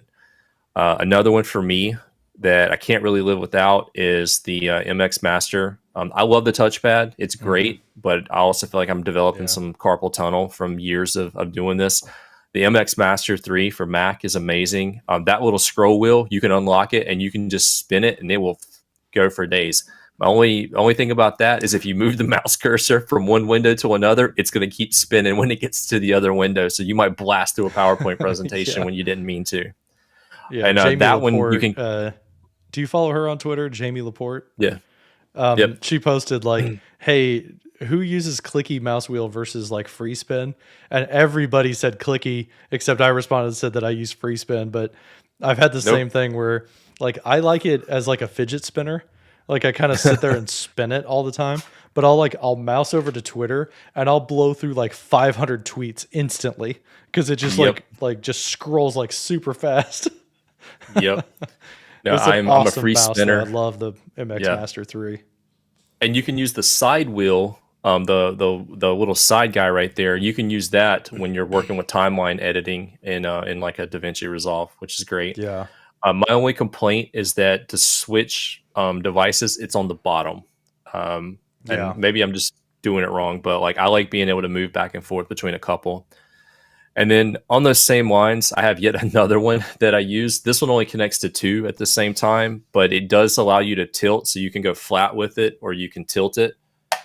And this is the trackball. So this just gives me 3 different angles that I can use throughout the day, so I can minimize some of the fatigue whenever I'm doing longer sessions or delivering content. And I can have these hooked up between the different devices. So like if I'm doing a presentation, I know I go to the trackball if I need to control the demo user that I'm using off to the side. And if I need to do stuff for me, it's the trackpad or it's the MX in front of me. Those are the biggest for on desk productivity. And then when I'm in the classroom, the Logitech, I don't even know what it's called anymore. Yeah, I've been wanting to get one of those too. Oh, what is it? That presentation Logitech remote. presentation. Yeah. So you can cycle through your the PowerPoint Spotlight, presentations. right? Yep. It's got Spotlight built into it. It's got a Zoom Yeah. feature built into it as well. Connects via Bluetooth, but there's also a USB dongle in the back of it that you can use. Charges USB-C, but you can even use this to like click through like links and stuff in your presentations. This thing's great. I saw one of these like 4 years ago. Somebody had it. I was like, I went and found it. That's amazing. So I'm a big fan of the Logitech presentation when I'm in a classroom environment or if I'm presenting. That one's really core for me. And then the last, I've got the Thunderbolt dock. I carry that with me, I use that on my desk. But when I'm traveling, the one that I use now is the Anchor. I don't know exactly which model this is. This is the Power Extend 11-in-1 USB-C power delivery hub. Yeah, that's a mouthful. Power Expand 11-in-1. That's all you need. Anchor 11-in-1. So it's got power delivery for like 65 watts, I believe. It's got an HDMI. It's got a display port. It's got SD. It's got 3 USB-A, 1 USB-C, and this little, it's got Ethernet, and it's got a headphone jack on it. This little dude, super lightweight, 4K. It'll support 2 separate signals at the same time, so I can do like display port out and HDMI out, run it all at the same time, which is great. And it's super lightweight, fits pretty much in my pocket. So when I'm on the go, it's amazing. Yeah, the dock that you have on your desk, is that the CalDigit also? Yeah, so I've actually got 2 because I'm running. Oh, do you? I've got a Kensington a Kensington Thunderbolt 3, and then I've got the CalDigit Thunderbolt 4. I got the newest CalDigit. That one has like 4 USB-C/Thunderbolt, and then it's got like 4 USB-A on it, and then it's got pass through, and it's got support for multiple 5K monitors. I don't have a 5K monitor, but I saw that one, and I needed more USB for plugging in 55 different devices. And then I still have the Kensington Thunderbolt 3. My Mac Mini is actually hooked up to that. And I can the monitor that I have supports picture by picture and picture in picture at the same time. So I can actually have 2 computers running on there side by side if I want. And when I'm demoing and I got that demo user, I put it on one and then I work on the other in the laptop. And it basically gives me like I have 3 monitors, but I only have the 1 monitor in my laptop. Nice. Yeah, Marilyn was saying that the CalDigit TS3 is currently the top on their website still right now.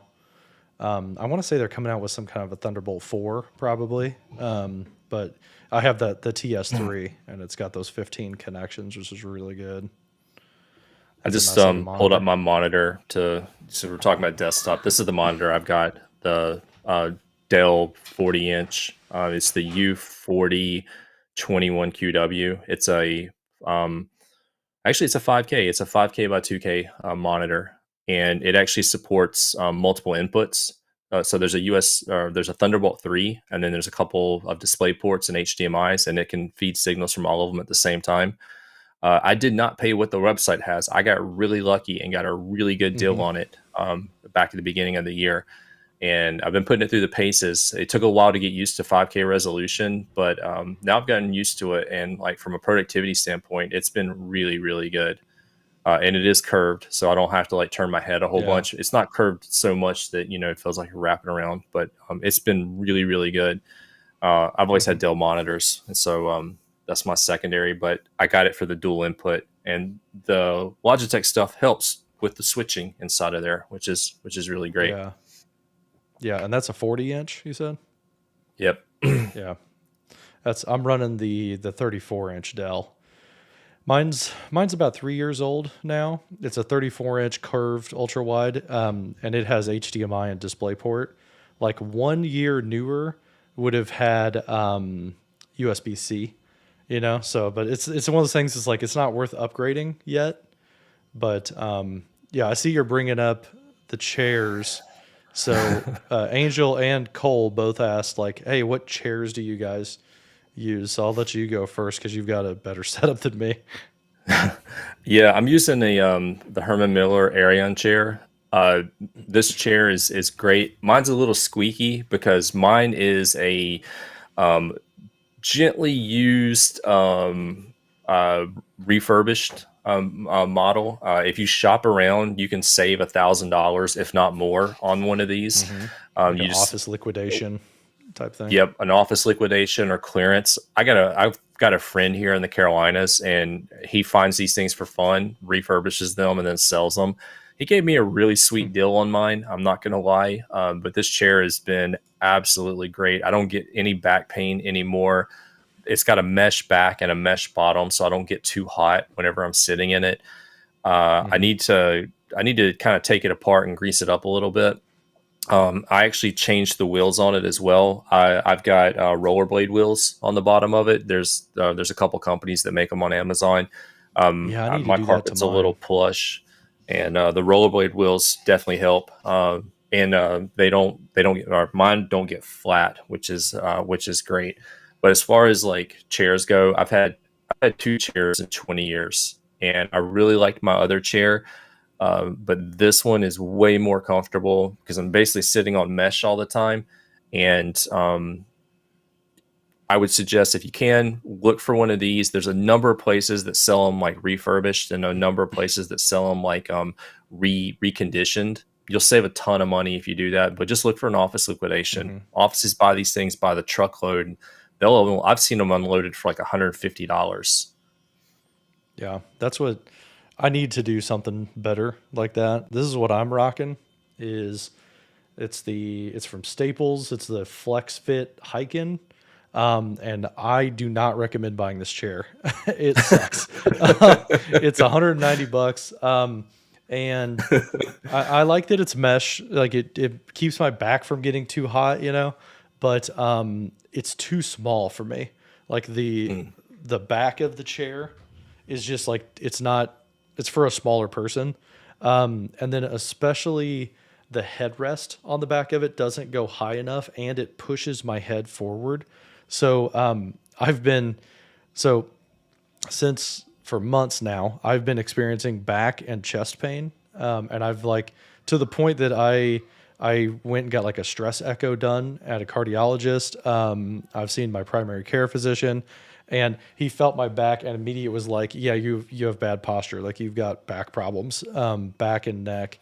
And the chiropractor he sent me to was like, yeah, you got to take that headrest off of your chair because it's pushing your head forward and straining your neck.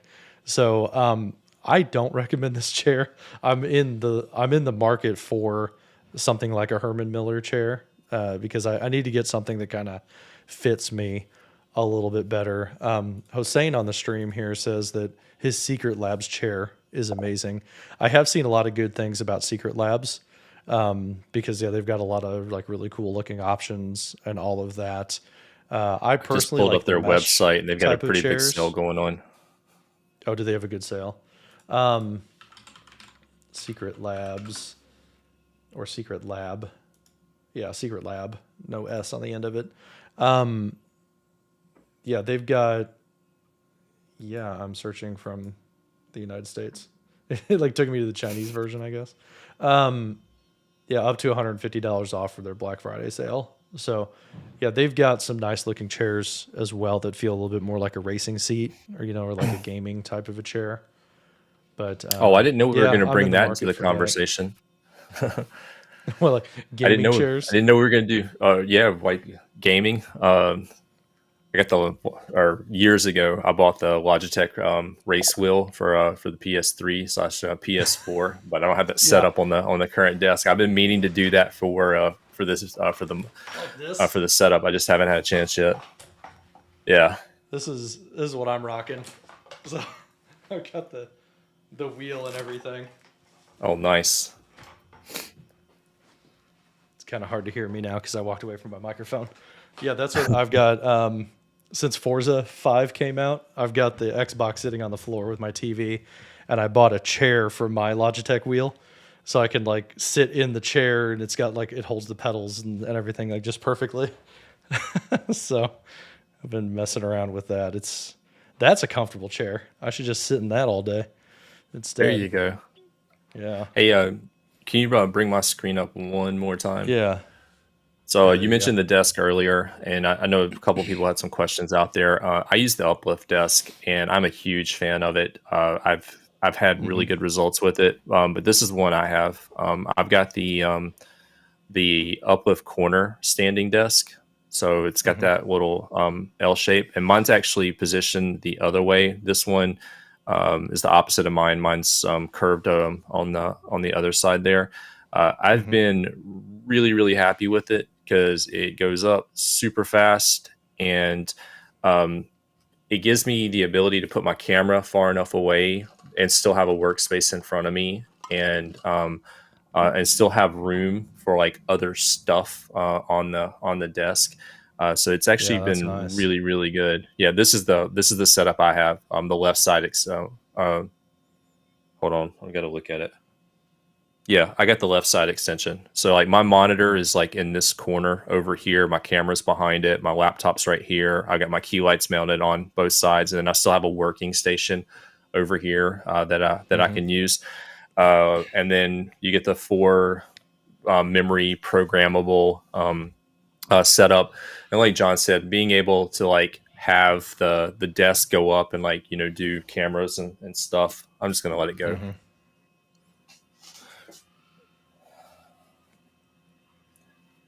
I'm 6'4", so for it to be able to go up high enough for me and still be able to broadcast has been really great. But Yeah. as a standing desk goes, like I went back and forth about whether I wanted just like a straight desk, but I'm really glad I went with the corner option because it gives me the most flexibility and the ability to kind of set up and do live streaming and whatever else I need to do. But man, the productivity to be able to like stand up and work and like stretch my legs and like work out my back has been just great over the last year and a half. Yeah. Yeah. Having a And curve I didn't like pay that that either. I especially got a also good deal on helps. it. Yeah. What's that? $1,400. The Uplift fully, a lot of those desk manufacturers, they're really known for having good sales too. So that Yeah. would be something that I would look out for Black Friday and Cyber Monday. Usually they do like Yeah. Cyber Monday sales because they're like online retail. Yeah. And they got it to me like really quick. It came FedEx Freight, so it came on on wooden pallets, and like it was like double, triple packed, and it was Mm-hmm. really well packaged. And like I set it up myself. I time lapsed it, but I haven't published the video anywhere. I probably should at some point, but it was Mm-hmm. challenge getting it turned over because you assemble it Yeah, I upside down, bet. and those legs are heavy duty. Mm-hmm. But Yeah, mine's pretty hefty I've too. really, yeah, it's been, I think I've had this almost almost a year now, and it's been great. I Mm-hmm. went with the black top because a lot of the wooden options were sold out, but I've been really happy with the black top. Yeah, that was my like. By May of last year, I realized like this pandemic is like never going to end, and I'm going to be stuck here at home forever. Like I'm going to get a standing desk, so I bought the legs, and I got just the legs, and then I made the top myself. Hmm. So I've got just a straight desk. But I've been thinking about remaking the top because it can expand out a little bit wider. So I've been thinking about making it wider, like 6 or 7 feet. Well, it's 6 feet now. I'm thinking about 7 or 8, and then doing the same as you. Like I thought about like cutting a curve into it so I can get a little bit closer and kind of have like a better rest around me. The The beveled corner desk edge is and the pretty curve sweet is too. actually really nice for your elbows. Like it puts your elbows at like just a nice resting position. Like, and I could still Yeah. be at my elbows at a 90-degree angle, like when I set it up. That's been really nice. But the beveled edge Hmm. has been great, and it extends as I turn to the side pretty much anywhere. So there's no sharp edges for me to bump into whenever I'm working. And I tried to configure it a couple of different ways. Like I did my monitor in the corner here. I tried putting it over Hmm. here, and then having this space open, and that didn't quite feel right. The curve was a little off in order to do that. Like I would have Yeah. to kind of put it like right in that area, and that wasn't great. I found putting it in the corner ended up being the best, and I get a little bit of space back there for things like uh, power bricks, or extension Hmm. cords, or anything that I want to hide. But they Yeah. do make it so on the bottom on the frame they include a whole bunch of options for you to bolt on things. Actually, mine came with the hammock Yeah. Like holder, cable but I don't have the baskets and hammock. stuff.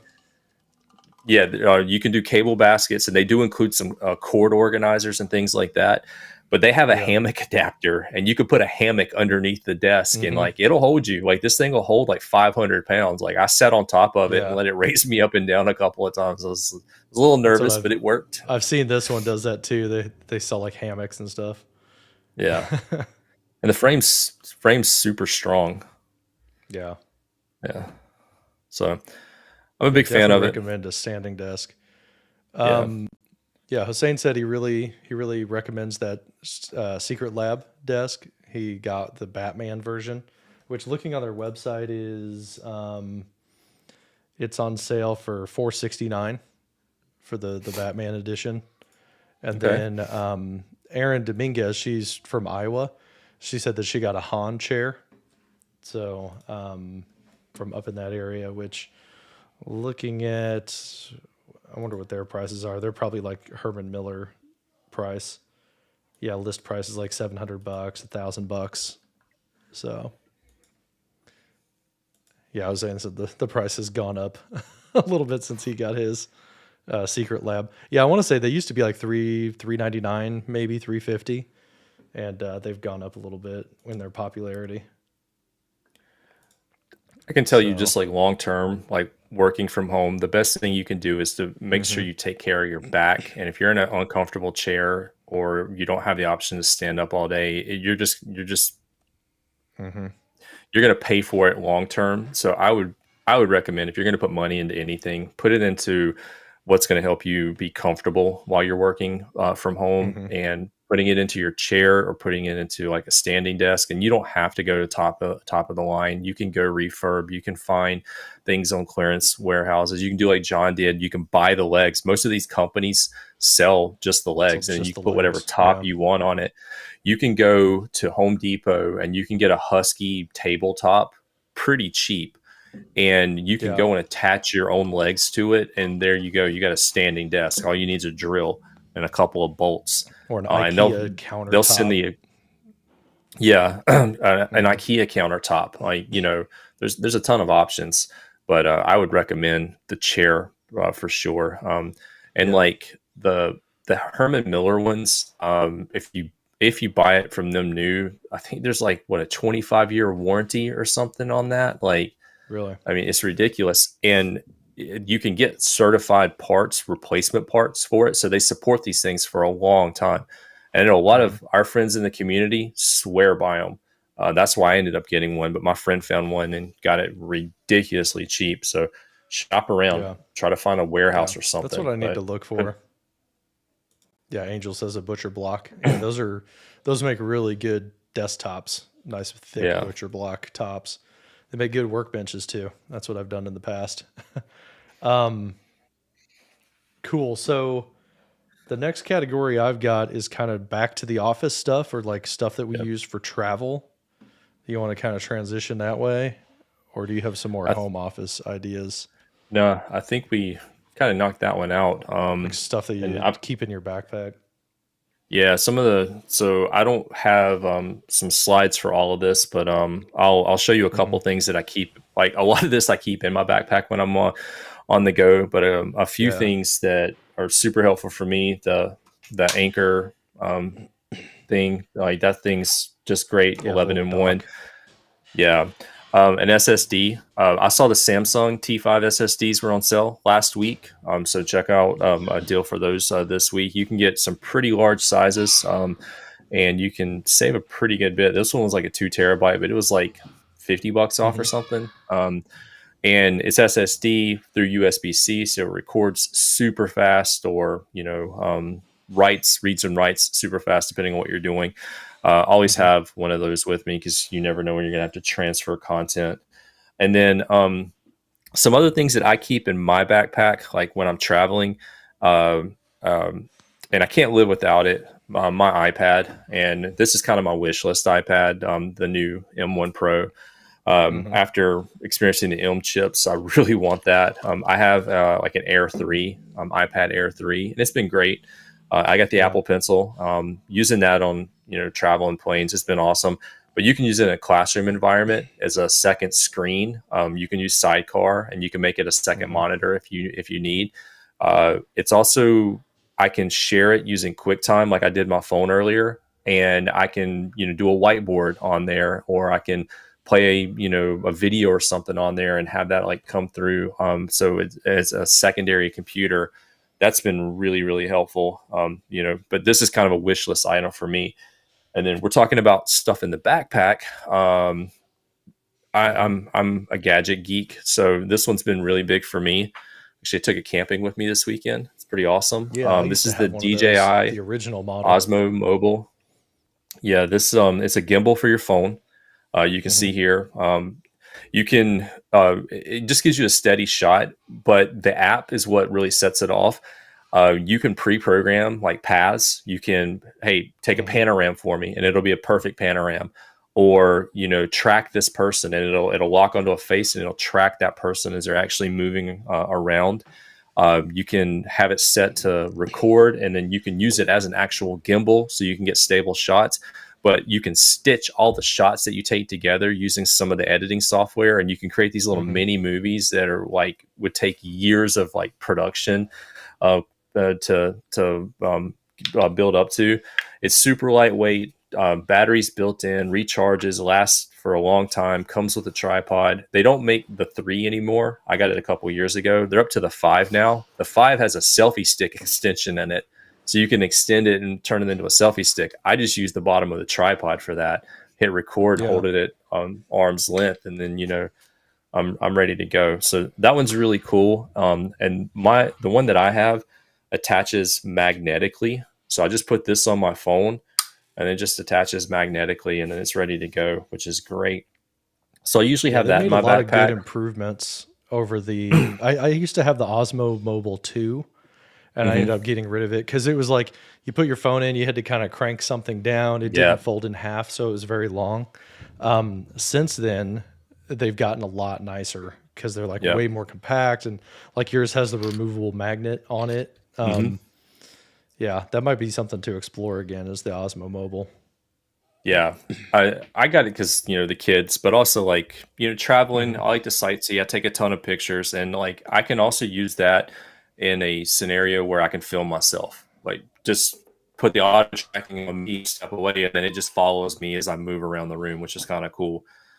And Hmm. then the extension of that, the other thing I have in my backpack now, and I don't really travel without it anymore, is the DJI Ronin. I've got the Ronin SC, and that is a gimbal stabilizer for my camera.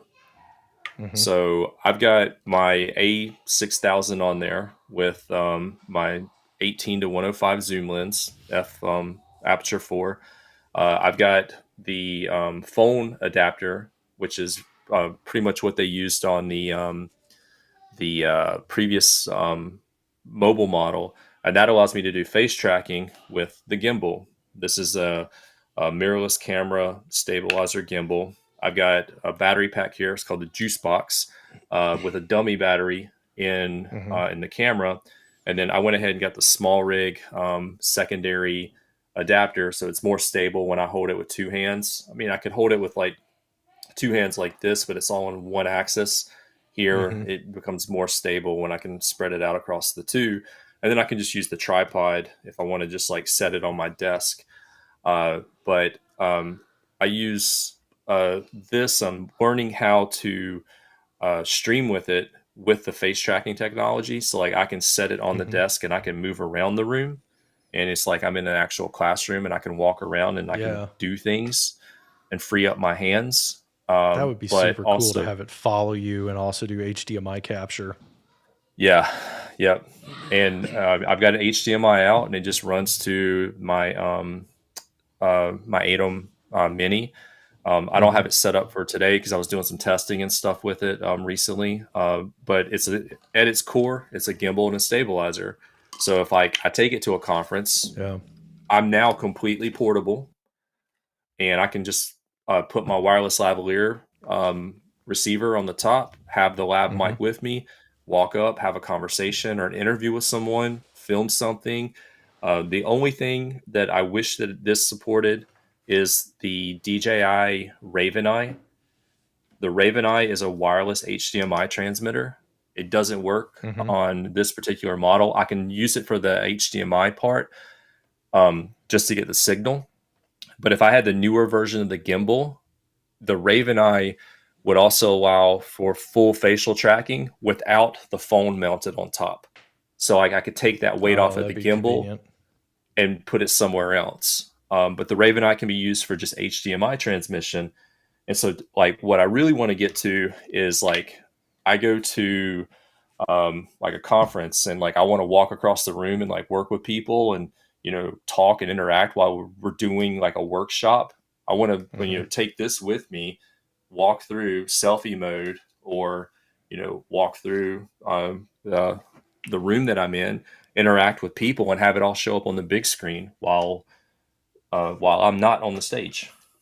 Hmm.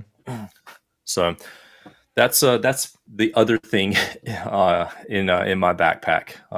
So I've had a lot of fun Hmm. building that out, and hopefully going to do some cool stuff with it coming up at SharePoint Fest, aka 365 EduCon in DC in 2 or 3 weeks.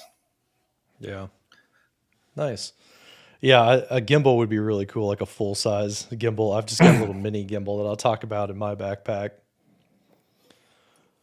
So, um, on my side, I've got kind of two categories that I do when I'm thinking about when I go back to the office or whenever I'm traveling to a conference or something like that. I've got my basic kit, which would include things like obviously your charger for your laptop. You're definitely going to want to charge your laptop up. I keep the official charger for my Apple because I have my dock charges my laptop. So I've got the official Apple one just always in my backpack. That way I don't have to unplug anything. I just throw the laptop in. Mm-hmm. You want to think about all the chargers that you have for like devices. So I've got a USB-C charger for my phone, a USB-C to USB-C charger for everything else. I've got a multi-charger that has like USB-C, micro USB, and mini USB on it, just in case there's some other random thing. I'm pretty much down to having just USB-C or Lightning whenever I need some other peripheral charger. You want to make sure that you have dongles in your backpack. So I've got this bag, if you remember from earlier. This has my dongles in it. And I keep the Apple AV adapter, which has it's USB-C on one end. The other end is a USB for charging, a USB-A adapter, and a HDMI output. So I keep one of those in there. I've also got this little Dell puck that kind of like rotates and the cable falls out of it. And then you rotate it and it pulls the cable back in. That's got USB-C, USB-A, HDMI, DisplayPort, and Ethernet on it. So I keep that if I need like an Ethernet connection. One thing as we go back to the office, but especially when I go to conferences, even before the pandemic, I always had hand sanitizer hanging off of my backpack. So I've got some little hand sanitizer bottles that have like carabiners. I like to clip that to the outside of my backpack so I can like get hand sanitizer if I need to, without having to dig for it. And then especially when going back to the office, I always want to have some really portable headphones. So for me, that's going to be my AirPods. If you're looking for team certified devices, there's the Logitech Zone Wireless are ones that are going to be team certified if they're not already yet. But those would be a good option if you're looking for team certified. I think Jabra also has some like earbuds that are team certified that are wireless. Personally, I don't take my Surface headphones out of my office because they're kind of too big and bulky to take out. If I've got noise canceling headphones that are this small, I'd rather just carry these. And then for like conference rooms that might not have like a MTR in it, a Microsoft Teams room, again, I just unplug that little modern USB, Microsoft modern USB speaker, whatever it's called. I unplug that. I throw that in my bag. I throw my laptop in my bag, and everything else is already packed away. So I can get out of my office like really, really fast. The second category, so that's just all generic office worker type stuff. The second category is for making movies, like making videos, doing live streaming. And what I keep in my bag for doing live streaming is Andy mentioned that he's got two gimbals. He's got the gimbal for his big mirrorless camera as well as for his phone with the Osmo Mobile. What I've got is this guy. It's the Osmo Pocket from DJI. And if I turn it on here a little bit, it's a little tiny handheld camera on a gimbal. So I can use this, and it's got a little screen on the back of it. I can use this to point things up and down and side to side. And that's what I run with whenever I'm kind of going lightweight and I want to be able to record something. I also have a little adapter for this that has a microphone input. So that allows me to put this on a little stick tripod that's like telescoping. And I will point that at myself, and I'll plug the Rode Wireless Go and just let it hang off of there. And then I can record like a tip video on the go using this. It's a little 4K 60 camera. The other thing that I carry with me is this is the GoPro Max. So this is a 360 camera. And I like this because you don't have to figure out where you're pointing it. You just walk with it and then you frame it later on. But this is also really helpful in our return to work in IT, where I've been taking this on campus and taking 360-degree photos and then using SharePoint spaces to build virtual tours through our campus.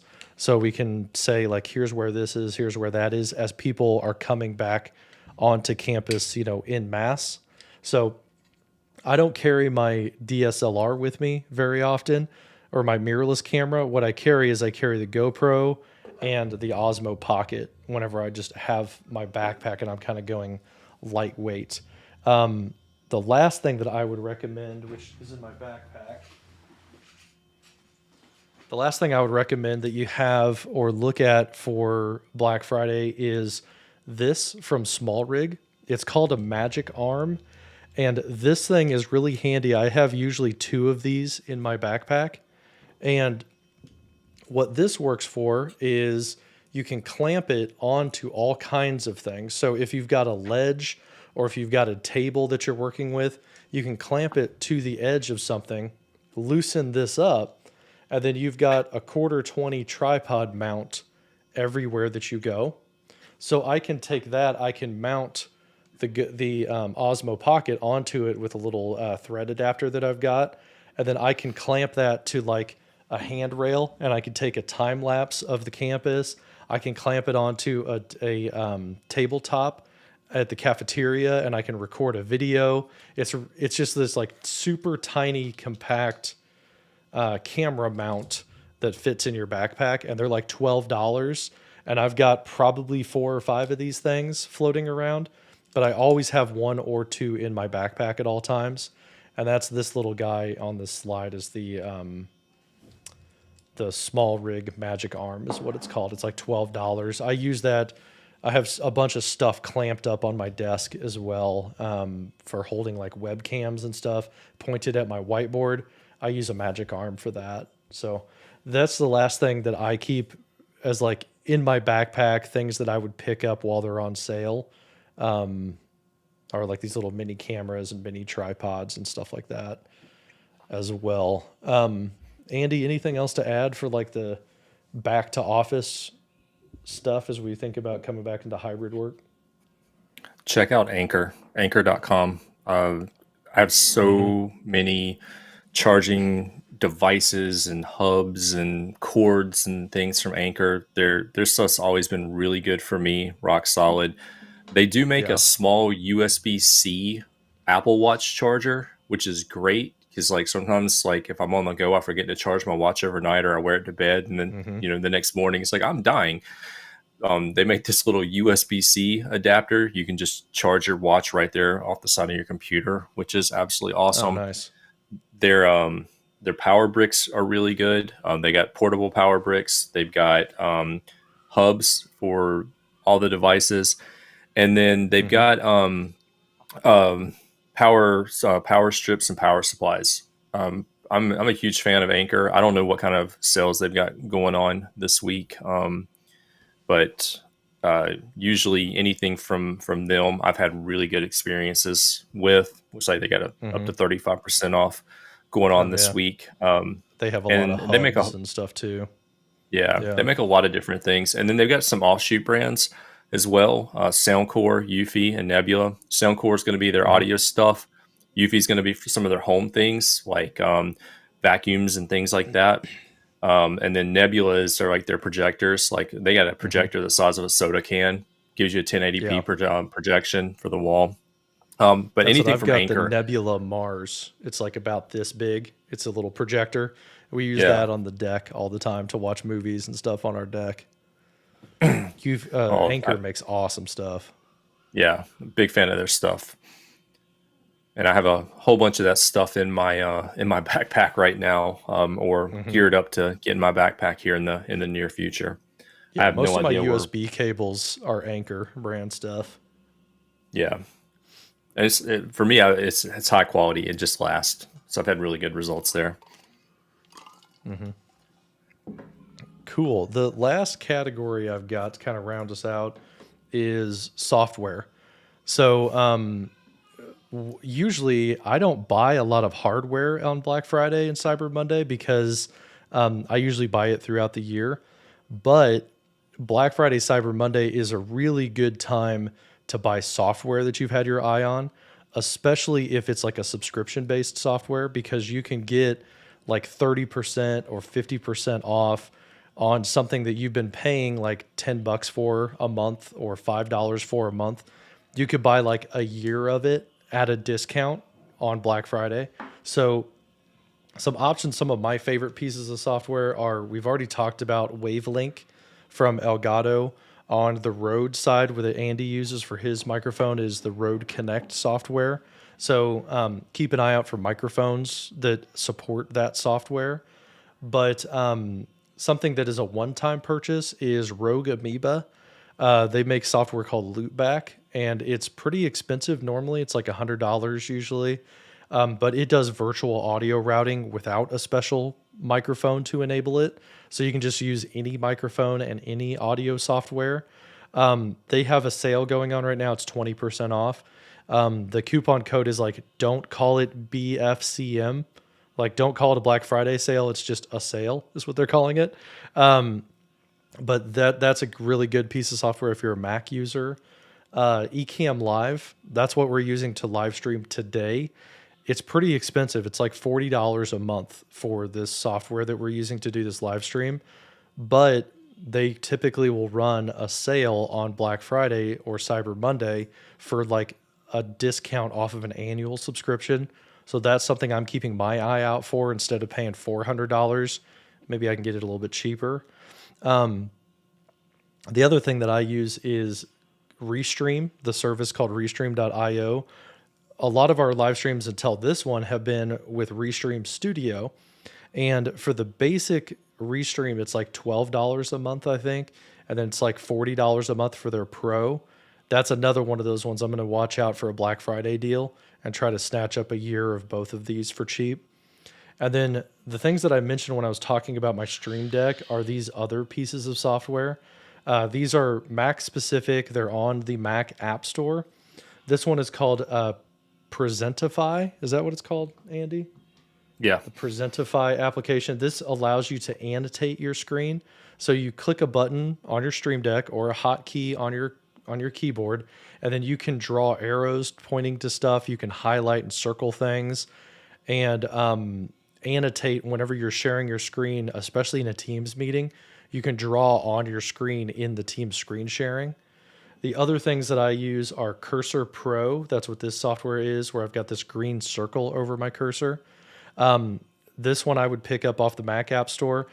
Presentify has a cursor highlighting feature, but I don't quite like it as much as I like Cursor Pro. And what I've done is on my MX Master 3, this is the button that switches between the free spin and the clicky wheel. I actually mapped that instead to turn on and off the cursor highlighter. So I can turn that on real quick and highlight something. This Keystroke Pro, this is that software that shows, I guess if I zoom in on it a little bit, this is the software that shows those keystrokes on screen. So whenever you're doing a demo and you're doing like a keyboard shortcut, it will show that on screen and then it will fade away automatically.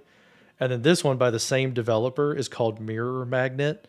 And if I unlock this scene and move myself out of the way here, move myself over here, Mirror Magnet, I've got a button. So I show up in a picture-in-picture. So if I just share my screen in Microsoft Teams, I can put myself as a picture-in-picture. And what's cool about this is as I mouse over into that corner, I'm covering up that corner of my slide. It automatically fades away. So I can like move my mouse over that way and it comes back automatically. So that's another piece of software that I recommend called Mirror Magnet. And with these 4 pieces of software, you can really step up your Microsoft Teams presentation game by being able to draw on your screen, highlight your cursor, make your cursor bigger, all of these little tips and tricks to make tech demos a lot easier. So I would watch for sales on all of this software if you're in the market for that type of thing. Andy, do you have any other software that you can think of to round us out? OBS. OBS is Studio, free. Yeah. Free all the OBS is time. free. Plugins are free. If you want to bring my screen back up. There we go. Yeah, so OBS Studio, open broadcast software. OBS Studio, you can get it on most operating systems. It's free. It's not too hard to set up. You create a scene, you add sources, pick your audio. You can switch between different scenes just by clicking on the scene to the side. If you got a Stream Deck, you can hard code it and you can add it in there. But with this, you don't have to stream. You can just broadcast this as a virtual camera into Teams or Zoom or whatever, or you can right click and you can make it into a projector and you can just share the projector window. But you can overlay, you can create transitions, you can organize things however you want. It's free, it's great. But the best value of this is the forums. When you start working with it and you really want to do something cool, plugins. And the best plugins are from this guy named Exceldro. The plugins that he makes are absolutely phenomenal. his plugins are the top rated. He dominates most of the top 50, but Yeah, they he's do the all guy that kinds does of the move things. transition, right? Yeah, that's move transition was just highlighted right there. This just Yeah. allows you, like, if I move from this scene to this scene, what transition do I want to use? Fade, Yeah, it cut, animates as it goes. yeah, So awesome. animation, like morph in PowerPoint. Yeah. But his plugins are the best, and they do some absolutely incredible things. And I mean, it doesn't take much to learn this. If you can create a PowerPoint presentation and you can launch a meeting in Microsoft Teams, all of this is free.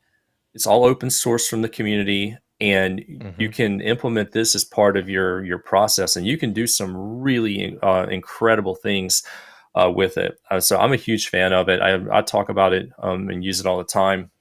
We just don't use it for this particular setup because we're testing out some of the things like Ecamm Live and how that works in the cloud, and Restream and how it works in the cloud. But we could do a lot of the same things using this. We just have to set it up like ahead of time and then feed in the cameras from multiple sources. But I use this a lot. I even use this in some of my workshops now because I can give kind of a work from home, like zoom in on this and move Andy out of the way, like John was just showing you with the mirror magnet. I can do some of Hmm. that in OBS and put that on a projector in the front of a room and deliver a Yeah. workshop at a conference or deliver a teaching in a classroom. And I can provide some of the same value that you get from learning how to present online and bring that into the physical world and provide that same level of value for some of the people that are in attendance. The other thing about this that's really cool, and I'll show it to you live. I'm just going to pull up OBS real quick. So the other thing that I like about it is that once you get it set up, you can use it as a screen recorder. So it has high definition screen recording for anything that you put in a scene. So like I'll go into actually I got to switch profiles real quick. 1 second. But you can basically use this as a screen recorder, and you can set it up however you need. So like here's one I'm working on. I got a lower third popping up over me. Got this nice little animation playing in the background, and then I've got some scenes that I'm transitioning between two, just using the fade. Makes it quick, makes it easy. A couple different views, but I can do some really fun stuff with this as well. So like we're gonna go on a break. I can have a countdown timer that runs on the break, starts automatically, play a movie, animated GIF. So I can do all kinds of neat little things like that. But I can record all of this as a free recorder, and it's capturing audio, video, and screen and anything that I build into it. And if I want to do a live stream, I can start the virtual camera, or I can connect it to the streaming service and I can just have it stream right from there. And it's free. Did I mention it's free? Because it's free. And then you can put all the plugins that you need into it. And the community continues to develop this. And I'm blown away by how powerful this open source software is. Hmm. So huge fan of that. Awesome. Yeah. Yeah, I'm torn between going back to like OBS versus Ecamm versus Restream. It's stuff that we've been talking about on the side, for a while, trying to figure out Mm-hmm. like what do we want to do for these streams, because Yep. I like Restream. It's got the guest mode, so we can do like really really nice. Both of us share our screen at the same time. It's got like that interview mode or that guest stuff. Yeah. Ecamm has the guest mode or the interview mode as well, but OBS is like familiar. I know how to use it. It's Yeah. really powerful, but like it doesn't have that like system in the background other than doing like OBS Ninja. But I kind of haven't really been impressed with that compared to what Restream will let us do or Ecamm. You know, so yeah, it's one of those pieces of software I always have, but I'm trying Yeah. to figure out if I want to keep it or not. One thing with OBS Studio I've been looking at in the past week is captions. There's a new captioning thing. It's not really new, but it's new to me. Is a captioning plugin so that you can get AI generated captions and then they get embedded into your RTMP feed, sent out to YouTube or supposedly sent out to Microsoft Stream, and then it enables the caption button real time. so that like rather than doing what you're doing right now where you can show the captions on screen, instead you're putting it in that encode so that people can decide whether they want to turn on the caption track or not. So I've been trying to figure that out because that's like a huge win for OBS to not have to use PowerPoint captions and have to show it on the screen for everybody all the time. I want to just put it into the feed instead. So Here's still how a I lot of use it. exploring to do. Yeah, here's how I use it. Let me pull up OBS real quick. All right, so I'm sharing my screen. You're seeing the screen in front of me. Yeah. Let me get the profile to load real quick. So it'll take just a second. All right, so let me go in, make sure my PowerPoint is connected properly. All right, so I create a scene like this in OBS, and I'm just going to go big with it so you can see it. So there's my PowerPoint presentation. There's me in the lower corner. I got a mask around me. And then there's the logo for the conference that I'm going to be speaking at. And I'm using PowerPoint, but I've got the captions turned on when I'm in the presenter mode. And so it's actually using the cloud to power the captions and create that closed captioning experience. And as I move between different slides, when they show up, actually, I don't think I set those. So when I move between the different slides or whatever, I've got it there, and I can move this anywhere I want. I can reposition this, however I need to be, the most effective for that presentation. But this is just one that I'm kind of working on, and then I'm also starting to include some other stuff. If you will indulge me for just a second. Good morning, Andy. Yes, online prior to the baby's estimated wake-up time this morning. Text to speech. While his sleeping schedule continues to fluctuate, his sleep seems to be stabilizing. And then, depending on how I have it set up, one last thing. We go here. Good morning, Andy. Yes, online prior to the baby's estimated wake-up time this morning. It's picking up the system audio and doing the same thing, just like I'm actually speaking to it. And for those of you that want to geek out on what I'm actually doing there, how am I getting the system audio converted to that? The system audio is actually coming from Azure's Cognitive Services. There's a text-to-speech tool in Cognitive Services, and you can use that to take a text file, output it to speech, change the pitch, change the voice, change the speed, even tell it how to spell out or how to sound out certain words so that it says it appropriately. And then I'm just feeding that back in using OBS, using the Road Connect software. And then every time I have my voice assistant Azure talk to me, it shows up as closed caption underneath the presentation that I'm giving. Nice. Yeah, I'll have to show you this caption thing. I need to send it to you sometime. I've got... Okay. Yeah, I'd like to check that out. I'll put my screen up real quick here. There we go. So yeah, I opened up OBS on here as well, and I've just got like a test Yammer event right here. But this plugin for captions, it puts a captioning area right here. And then if I unmute my microphone, it will start... Let me turn that off because I can hear myself. So as I'm talking, it captures all of that using the Google captioning API. And then I can map it to either go, if I bring this window up, I can map it to do transcripts and save it to a file. I can also do captions, and I can send it to a text source right here. So that's what's on screen is like just a text source called captions. I can do text filtering. So if I say something, it'll replace it with another word. And then what I've got is it's not only doing this on screen, and then if I change to like another scene, that's the move transition that you were talking about. Not only does it show it on screen, but I could get rid of that and get rid of the captions. And I could be talking, it's still captioning down here in the corner. but that is being sent over RTMP to YouTube or Yammer or whatever. So then people can turn on captions if they want, get like the native captions. So that's what I've been playing with over the past week with OBS. And like this might be what seals it for me. If I can do live captions properly in a 608, 708 format and send that for accessibility reasons, I think that kind of wins the day, in my opinion, when it comes to OBS versus other stuff. So pretty impressive tech. I can't believe that I found this, and I didn't know about it before. I think it's like a year or two old that you were able to do this stuff. And if I stop talking for like 3 seconds, it clears the screen.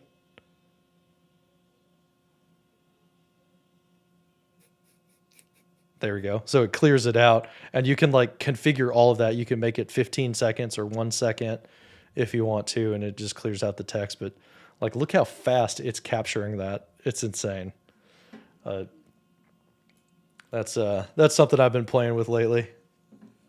And man, back to this M1. I'm running. Oh, go to both cameras. There we go. I'm running Ecamm, Teams, OBS. I'm streaming in OBS to Yammer, streaming here on YouTube and Twitter, and this M1 is still functioning. And the fan is not on. Yep. The fan isn't even on this thing. Pretty incredible. This M1 is insane, dude. It's crazy. Yeah. It is pretty incredible. But I've had the same experience with mine. Like, I keep throwing more things at it, and I'm like, how can I break this? I want to hear the fan. Nothing. Yeah, I heard a fan the other day, and it's because my other computer, the screensaver, turned on. Yeah. I can't believe that it's able to do this type of stuff. So that's what we've got for our not really top Black Friday deals, more here's our gift guide or things that we are going to be watching for for Black Friday and Cyber Monday. Lots of hardware sales, lots of software sales. I kind of wanted to point out that software because it's something a lot of people miss in their looking for Black Friday stuff. So that's what I've got. Good call. I don't see any more questions on the stream. Andy, any more words of wisdom before we end this thing out? Wait until after Black Friday. Usually there's some good sales after Black Friday, Cyber Monday, and then on into December. But hey, if you find anything cool, be sure to hit us up on Twitter. Let us know about it. I'm always looking for something new. I think there's a few things that popped up in this stream today. I'm already pulling up that captioning software. I'm going to figure that out sometime in the next couple of weeks and see how I can implement that. And that's a really cool thing. But yeah, if anybody sees anything, I'd love to hear about it. So hit us up on Twitter. Let us know what you find. And if anybody needs a discount code, Educon 365 or 365 Educon in DC in December, I can get you one of those. It's on my Twitter profile. But I'm looking forward to going back to hybrid and in-person events and packing out my backpack with some of the things that we talked about today and maybe a couple things that Santa brings here in the next month or two. Awesome, man. Well, thanks for joining me again. Thanks everybody who's watching. It still looks like there's 51 people watching. So thank you all for hanging out with us, especially through our technical difficulties of my internet crapping out and we had to go to an entirely different video. That was a new thing that happened. So I appreciate it though. If you guys, like Andy said, if there's anything that you see out there that I should know about, let me know via Twitter. Follow us on Twitter. Let us know about good deals because we all like saving money and we all like buying cool stuff. So I don't know next month if we're going to do a live stream or not. Andy and I have still been kind of talking about if we want to do a December stream or if we want to just kind of like take Christmas off, So let us know if you want us to do one or if there's a topic you want for December or if you want to just peace out for the rest of the year and then we'll catch you back in January. Tell us in the comments. Tell us on Twitter. We're happy to do whatever. But thanks a lot, Andy. Appreciate it, man. Yeah. This was a fun conversation. It's fun to geek out about gear, talk about stuff. So Absolutely. All right. We're going to end this thing out then and go to our end screen. Everybody take Thanks, care. Have a everybody. great Thanksgiving. Stay safe. Get your booster if you haven't already. Take care.